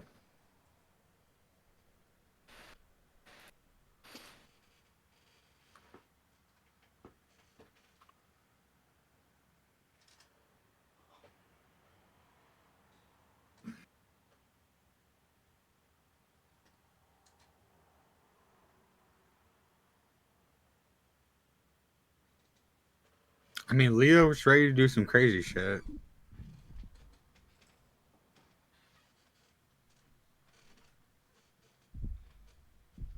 And I mean, option number 4 is always come back another day kind of thing. Like, go and help someone else to get their help to infiltrate. Well, the whole reason why we came here is because of the whole Mercury situation. Time is pressing.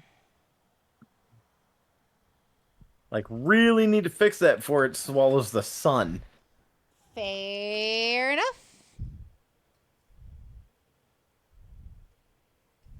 I mean, it sounds like mutually assured destruction. Mutually assured destruction, or we all die. Which, once again, is a mutually assured destruction. Except for Pearl, because her planet is so fucking fancy-pantsy that they can survive without a sun, the fucking bitch. Again, I don't know how she's not overthrown. Even militaries fall apart all the time. I would like to. Implying people of her military could even stand up to her. Have a will, yeah.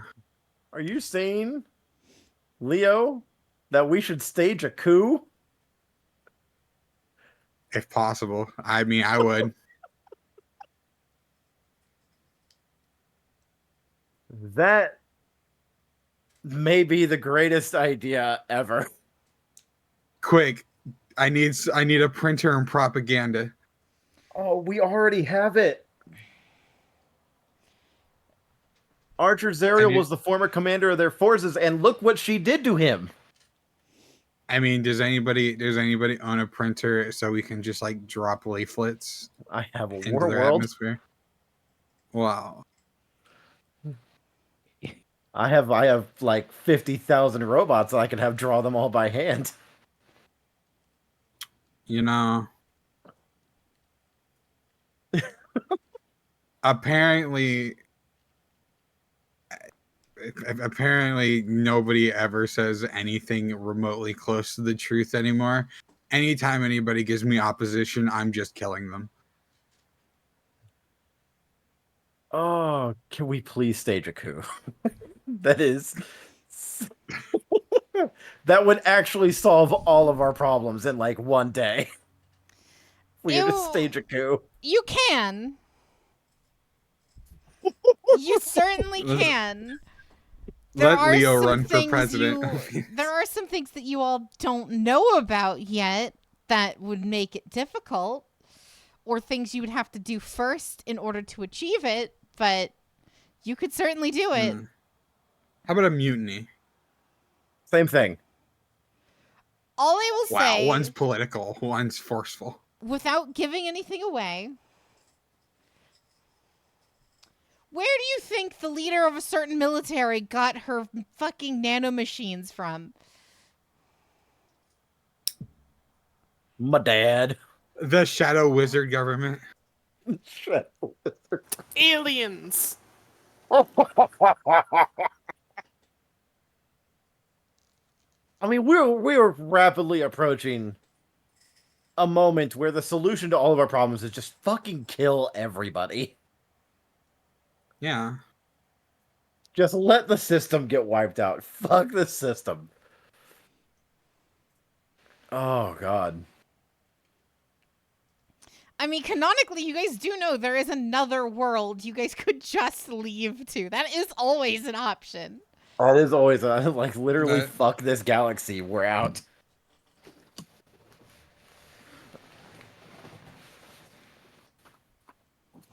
But there is a certain Jupiter has in the gained party. another moon. We don't know what happened. There is a certain someone in the party that does have something they could lose. There's a couple characters in the party that have things they could lose. I'm not one of them. Leo doesn't have anything. I'll be honest. You know what? My bad. I might amusing, lose the bazooka I gained at the beginning of the campaign. My bad. As amusing of an idea it is to just say fuck this world and fucking leave, I am actively leaning towards staging a coup. Because, like, A, it's funny. Yeah, could we... Is there any way we could tap into their, not military feeds, but their civilian feeds? A, it's funny. But B, we would actually remove a military power from the table, which is something we've been trying to do since the start of the campaign. Yeah, Veda, can you mock up some propaganda for us? Just a real good smear campaign. Like, no, speaking to the group, like, is that an idea everyone would be down for doing? Yeah. People don't die, at least. Yeah. I mean, saves lives, sure. I don't know how much they'll allow that, but... Who? Well, just because they had that whole hive mind nonsense, and given, the... Wait, who else has hive mind nonsense? Because the only one I know of is me. And, and Paulette. Ooh, why don't we just infect them all with Paulette? Kidding. That... Oh my god. That is an arguably worse idea, but it would be way faster. It sounds like the max power way, honestly.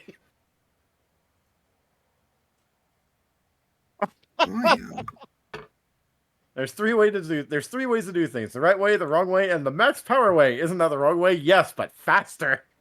Well, Paulette, look, is dumb and is corrupt in weird ways she done things. I mean, I assume that once all conflict is solved, things will get better. Okay. Paulette actively hates the CFO, and by extension, Yes. Carl Ranic, she would be on board with this. She would have her own agenda afterwards, probably, yes, but she would be on We board can- for brain controlling all of Venus to coup Pearl. Oh, Brain God. virus fight. Yeah.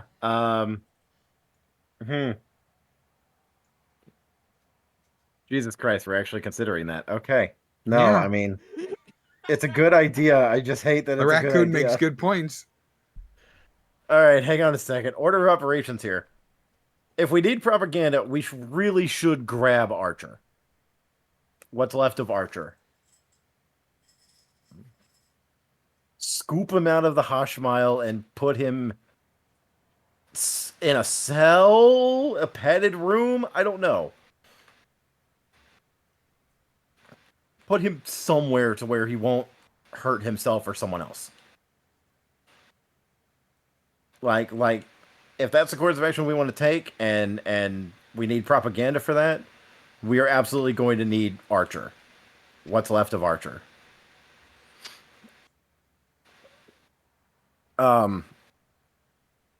Alice, can you get can you just start taking photographs of this whole fucking mess? Like, let's immediately start running a smear campaign on Pearl Ranic. Indeed.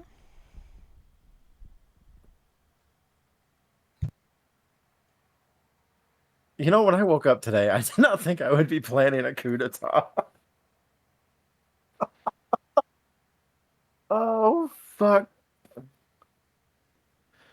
What? It was a good idea. A great idea. It's a fantastic idea. I woke up today prepared to fight a duel, prepared to win a duel, and we are now planning a coup d'etat because person did not want to honor the duel.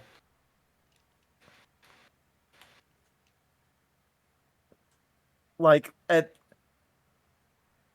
Look, they might hate her so much they might overthrow her for us. That's a possibility, but Let's just give funnier. them all the truth. Give them the truthful information. Let's not lie to the people. Jesus Christ. Can I get Ashy Ren, can I get some input on this, please? Like, is there a difference of opinion at all? I out of my territory at this point. Good luck. I wish you the best.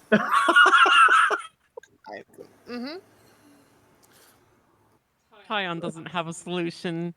Does Yolanda? I'm all for just the peaceful. What are we saying, Ren? Yolanda, what? At this point, more than anything, she just wants Pearl dealt with. She would prefer a more peaceful solution, sure, but fuck Pearl. Whatever helps do that. I think using Paulette as an asset, I think that would be very funny and very satisfying. Okay. So we're going to turn two problems against each other for our benefit. We have to play like the villains themselves to get anywhere in this world. All right, so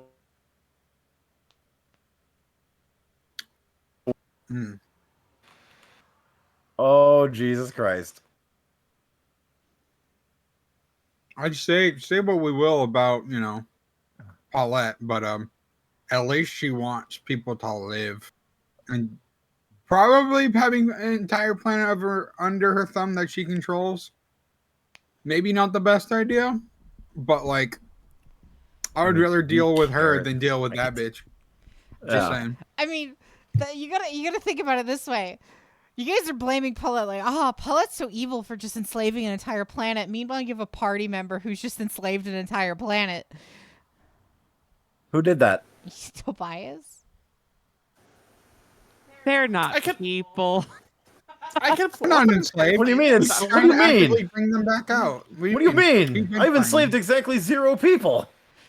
What about all the fucking androids you've created just to make you mobile suits hang and on. shit? They played Fortnite all No day. They're people. basically children. It's fine. They're just living Yeah, their best life. He tried. I'm not He gonna lie. tried to My free shit them. dropped there for a minute. I didn't hear any of that. Ren is choking. You okay, babe? She said all the people in your head that you've been using to make like robots and things in the facilities, but they're not like that's him controlling it. They're part of his brain. Like he's been trying to bring them out. I seem to turn them into recall I people was again. talked into that position. Yeah. I didn't enslave no one. They turned around and said, "Okay, you're the boss now." I mean, that's what K1 And did. I have not seen or heard any dispute as to my position of power. Not go for it. Pop off. Look, in the end, we're all gonna die anyways. Give it like now or 20 years. So, I mean,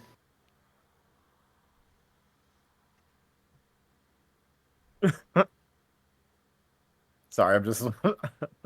I'm just we laughing are at all my own now jokes. human debris.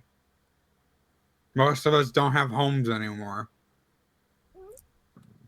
It is an accurate and very depressing thought.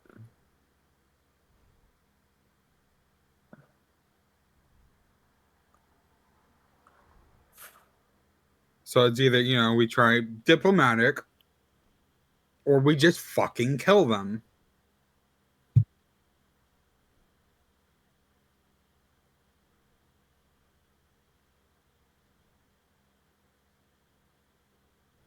How morally gray are we gonna get? Look, Leo's not a nice person. He's already done this. That's the original story of Leo. He's already done this. He's trying to be a nice person. Lesser of two evils, if we have to enslave an entire planet, we gotta enslave an entire.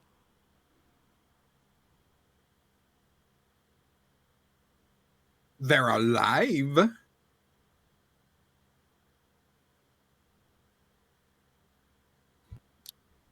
Yeah, I mean, I gotta concede a point when it's there. Paulette's probably the best solution to this problem. We're probably gonna have to jump through some hoops for her, but I mean, she is most likely the best solution to this very unique problem we have. Yeah, hey Paulette, do you have squirt guns filled with that brain control juice, or?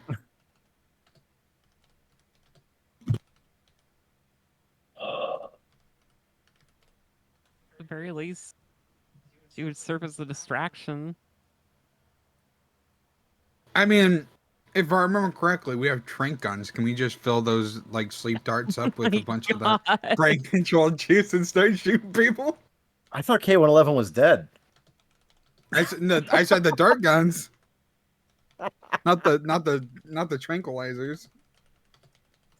Was he administering the tranks to himself via dart gun, not just the raw darts themselves?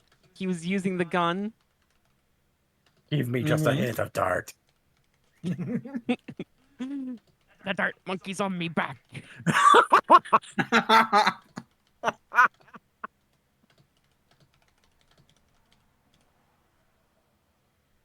All right, Just Let's- one more hit and I'm going straight. Can somebody call Earth or? Yeah, all right, I'll pull the War World back.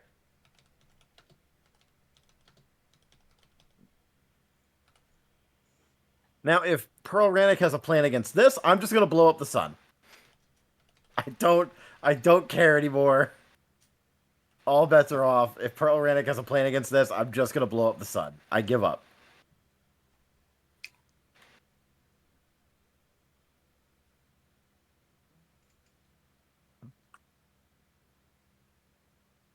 Ah, yes, we don't win, but we don't lose.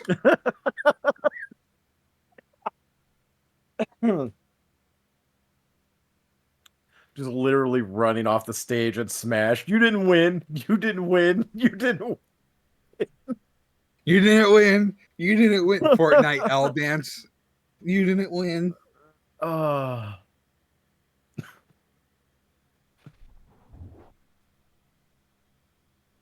There's so many good options. How many nukes do we got left? Not enough. I don't think we have any. Down. I have Wait. not been keeping track of our nuclear weapon supply. They were on the ship. I think we had one left.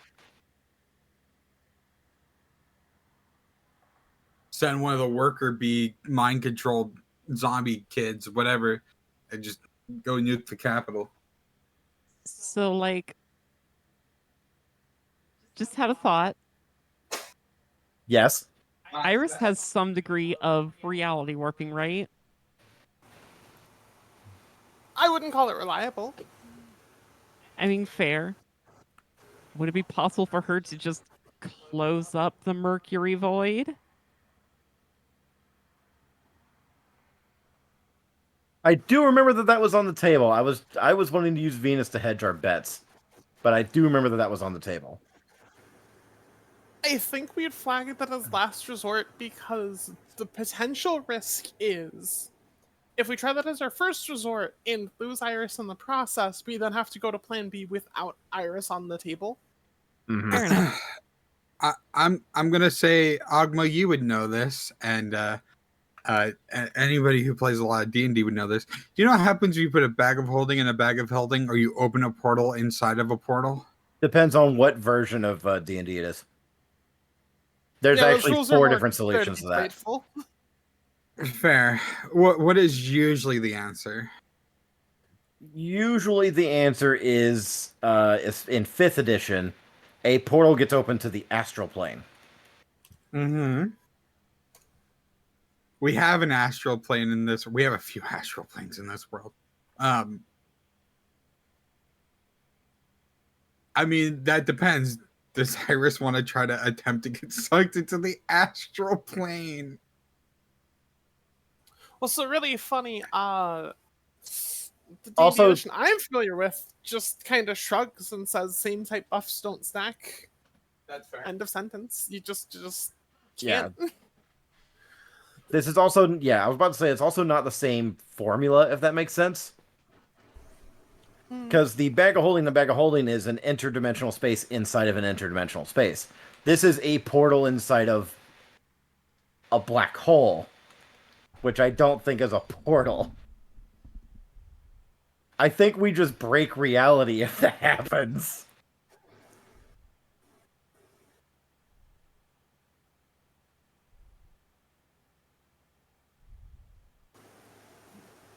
But you know, like it was definitely an option on the table, but it was just one of those things where like yeah, you just the risk on it.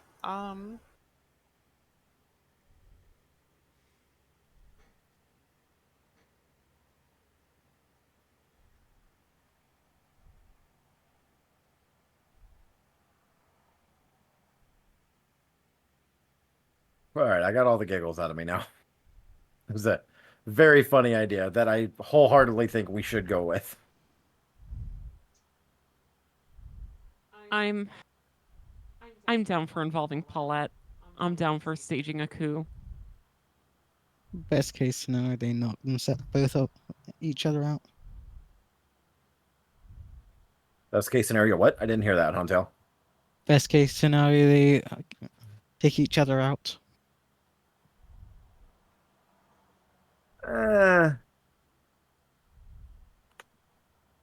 It's a scenario. I don't know if that's I don't know if it's the best case scenario, but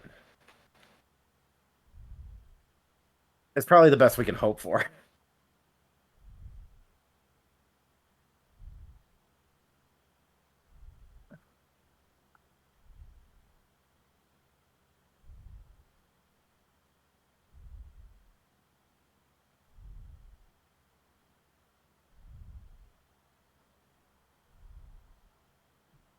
Oh boy. Sorry, I'm still tickled pink over the whole idea of starting a coup d'etat with brainworms. It's very funny to me.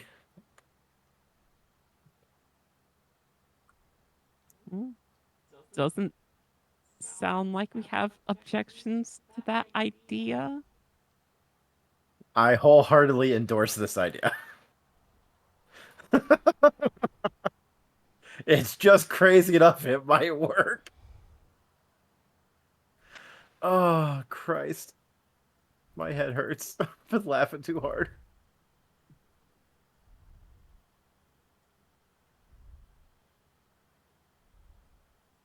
This is why you play D&D with.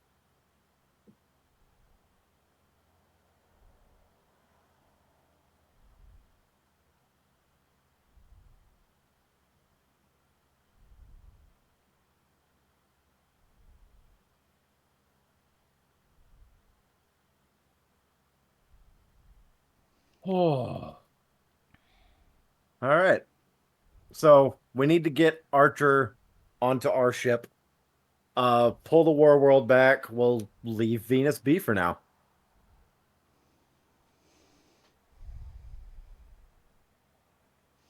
Alrighty. So you guys are planning on leaving. You guys, using your mobile suits, you're able to collect what remains of the Hush Mile and bring it back to your ship. By the way, I got the Skittle. I did get the head for the wall, just like K111 wanted. I evaporated Unicorn Gundam, so I didn't have anything for you. I just remember how badly you wanted Hoshmile parts, so I brought you a head.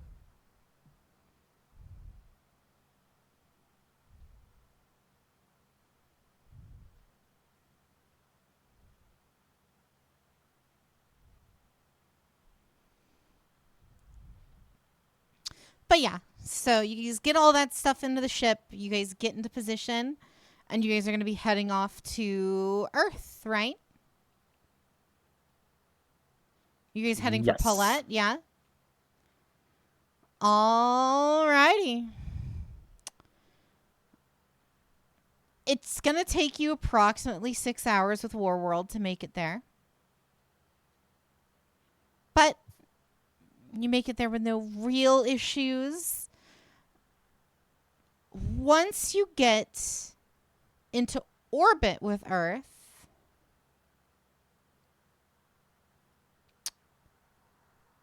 you receive a hail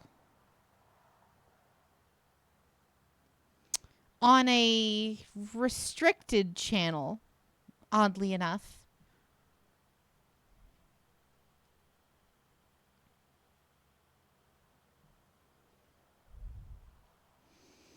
Do you answer it? Yes. Yeah.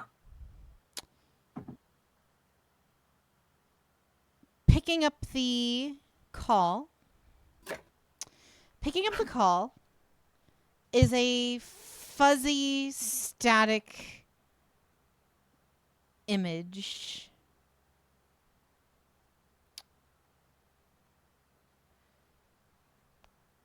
No audio seems to be coming through at all. However, Morse code seems to display on the monitor.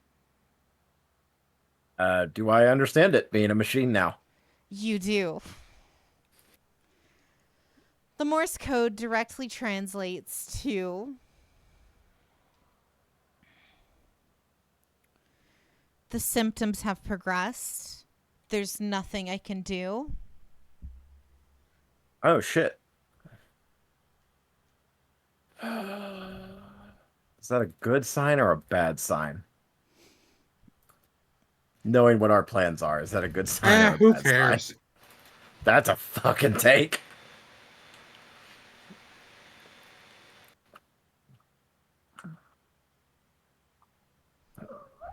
Are we able to respond to the message, or is it one way? It's a one-way transmission.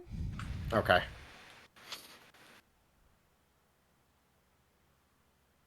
I mean, it doesn't change what our plan is. I don't think.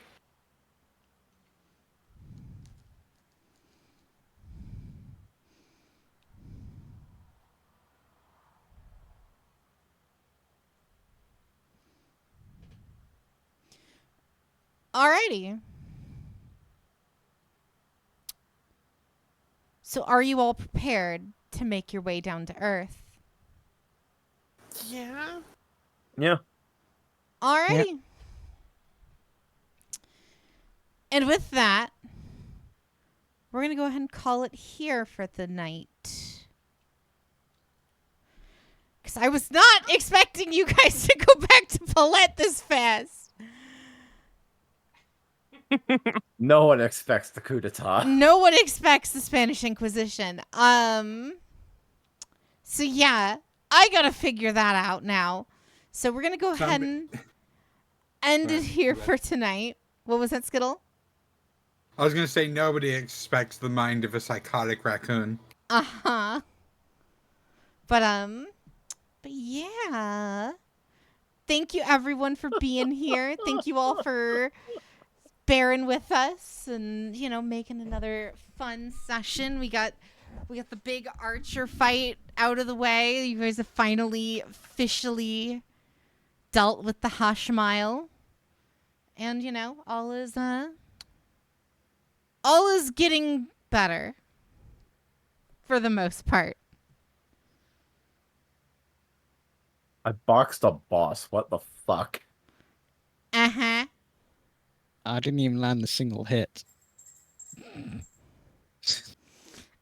I mean, you were boxing it, and then Ren comes in with a death scythe and just cleaves it in two. So you know. Oh, I do want to know how close did I get before Ren killed it.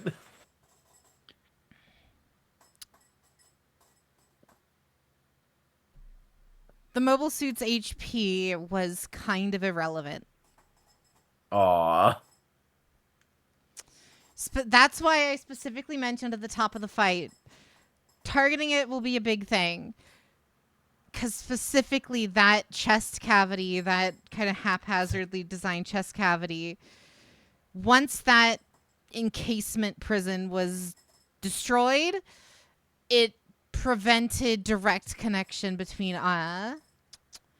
it prevented the final fusing of Archer with the Hashmile.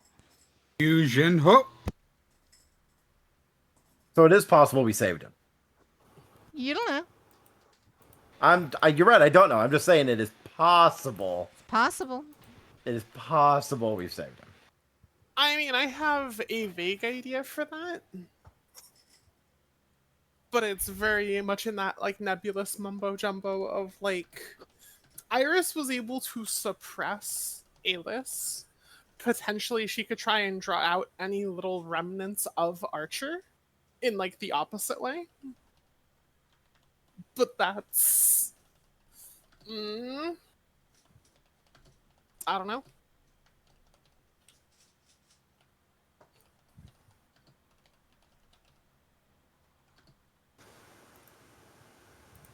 But in that lack of understanding, that's at least something that we can put on the table.